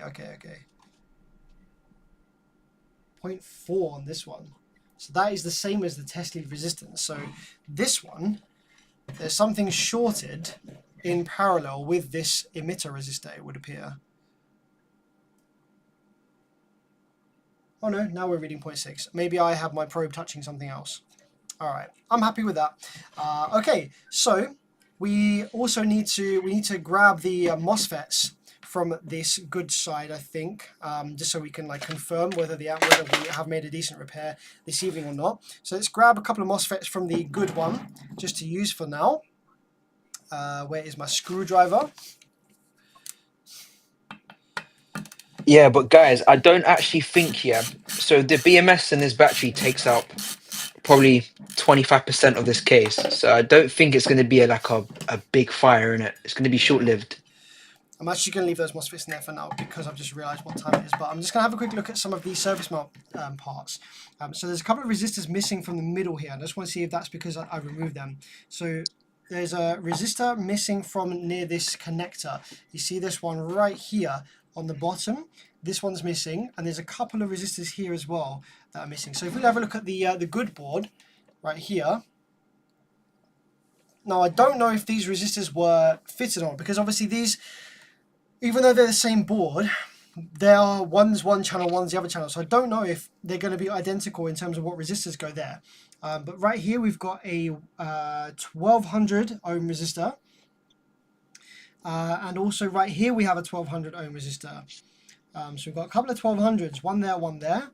On this one, where those resistors were, we've got 1200 should go there, 1200 should go there.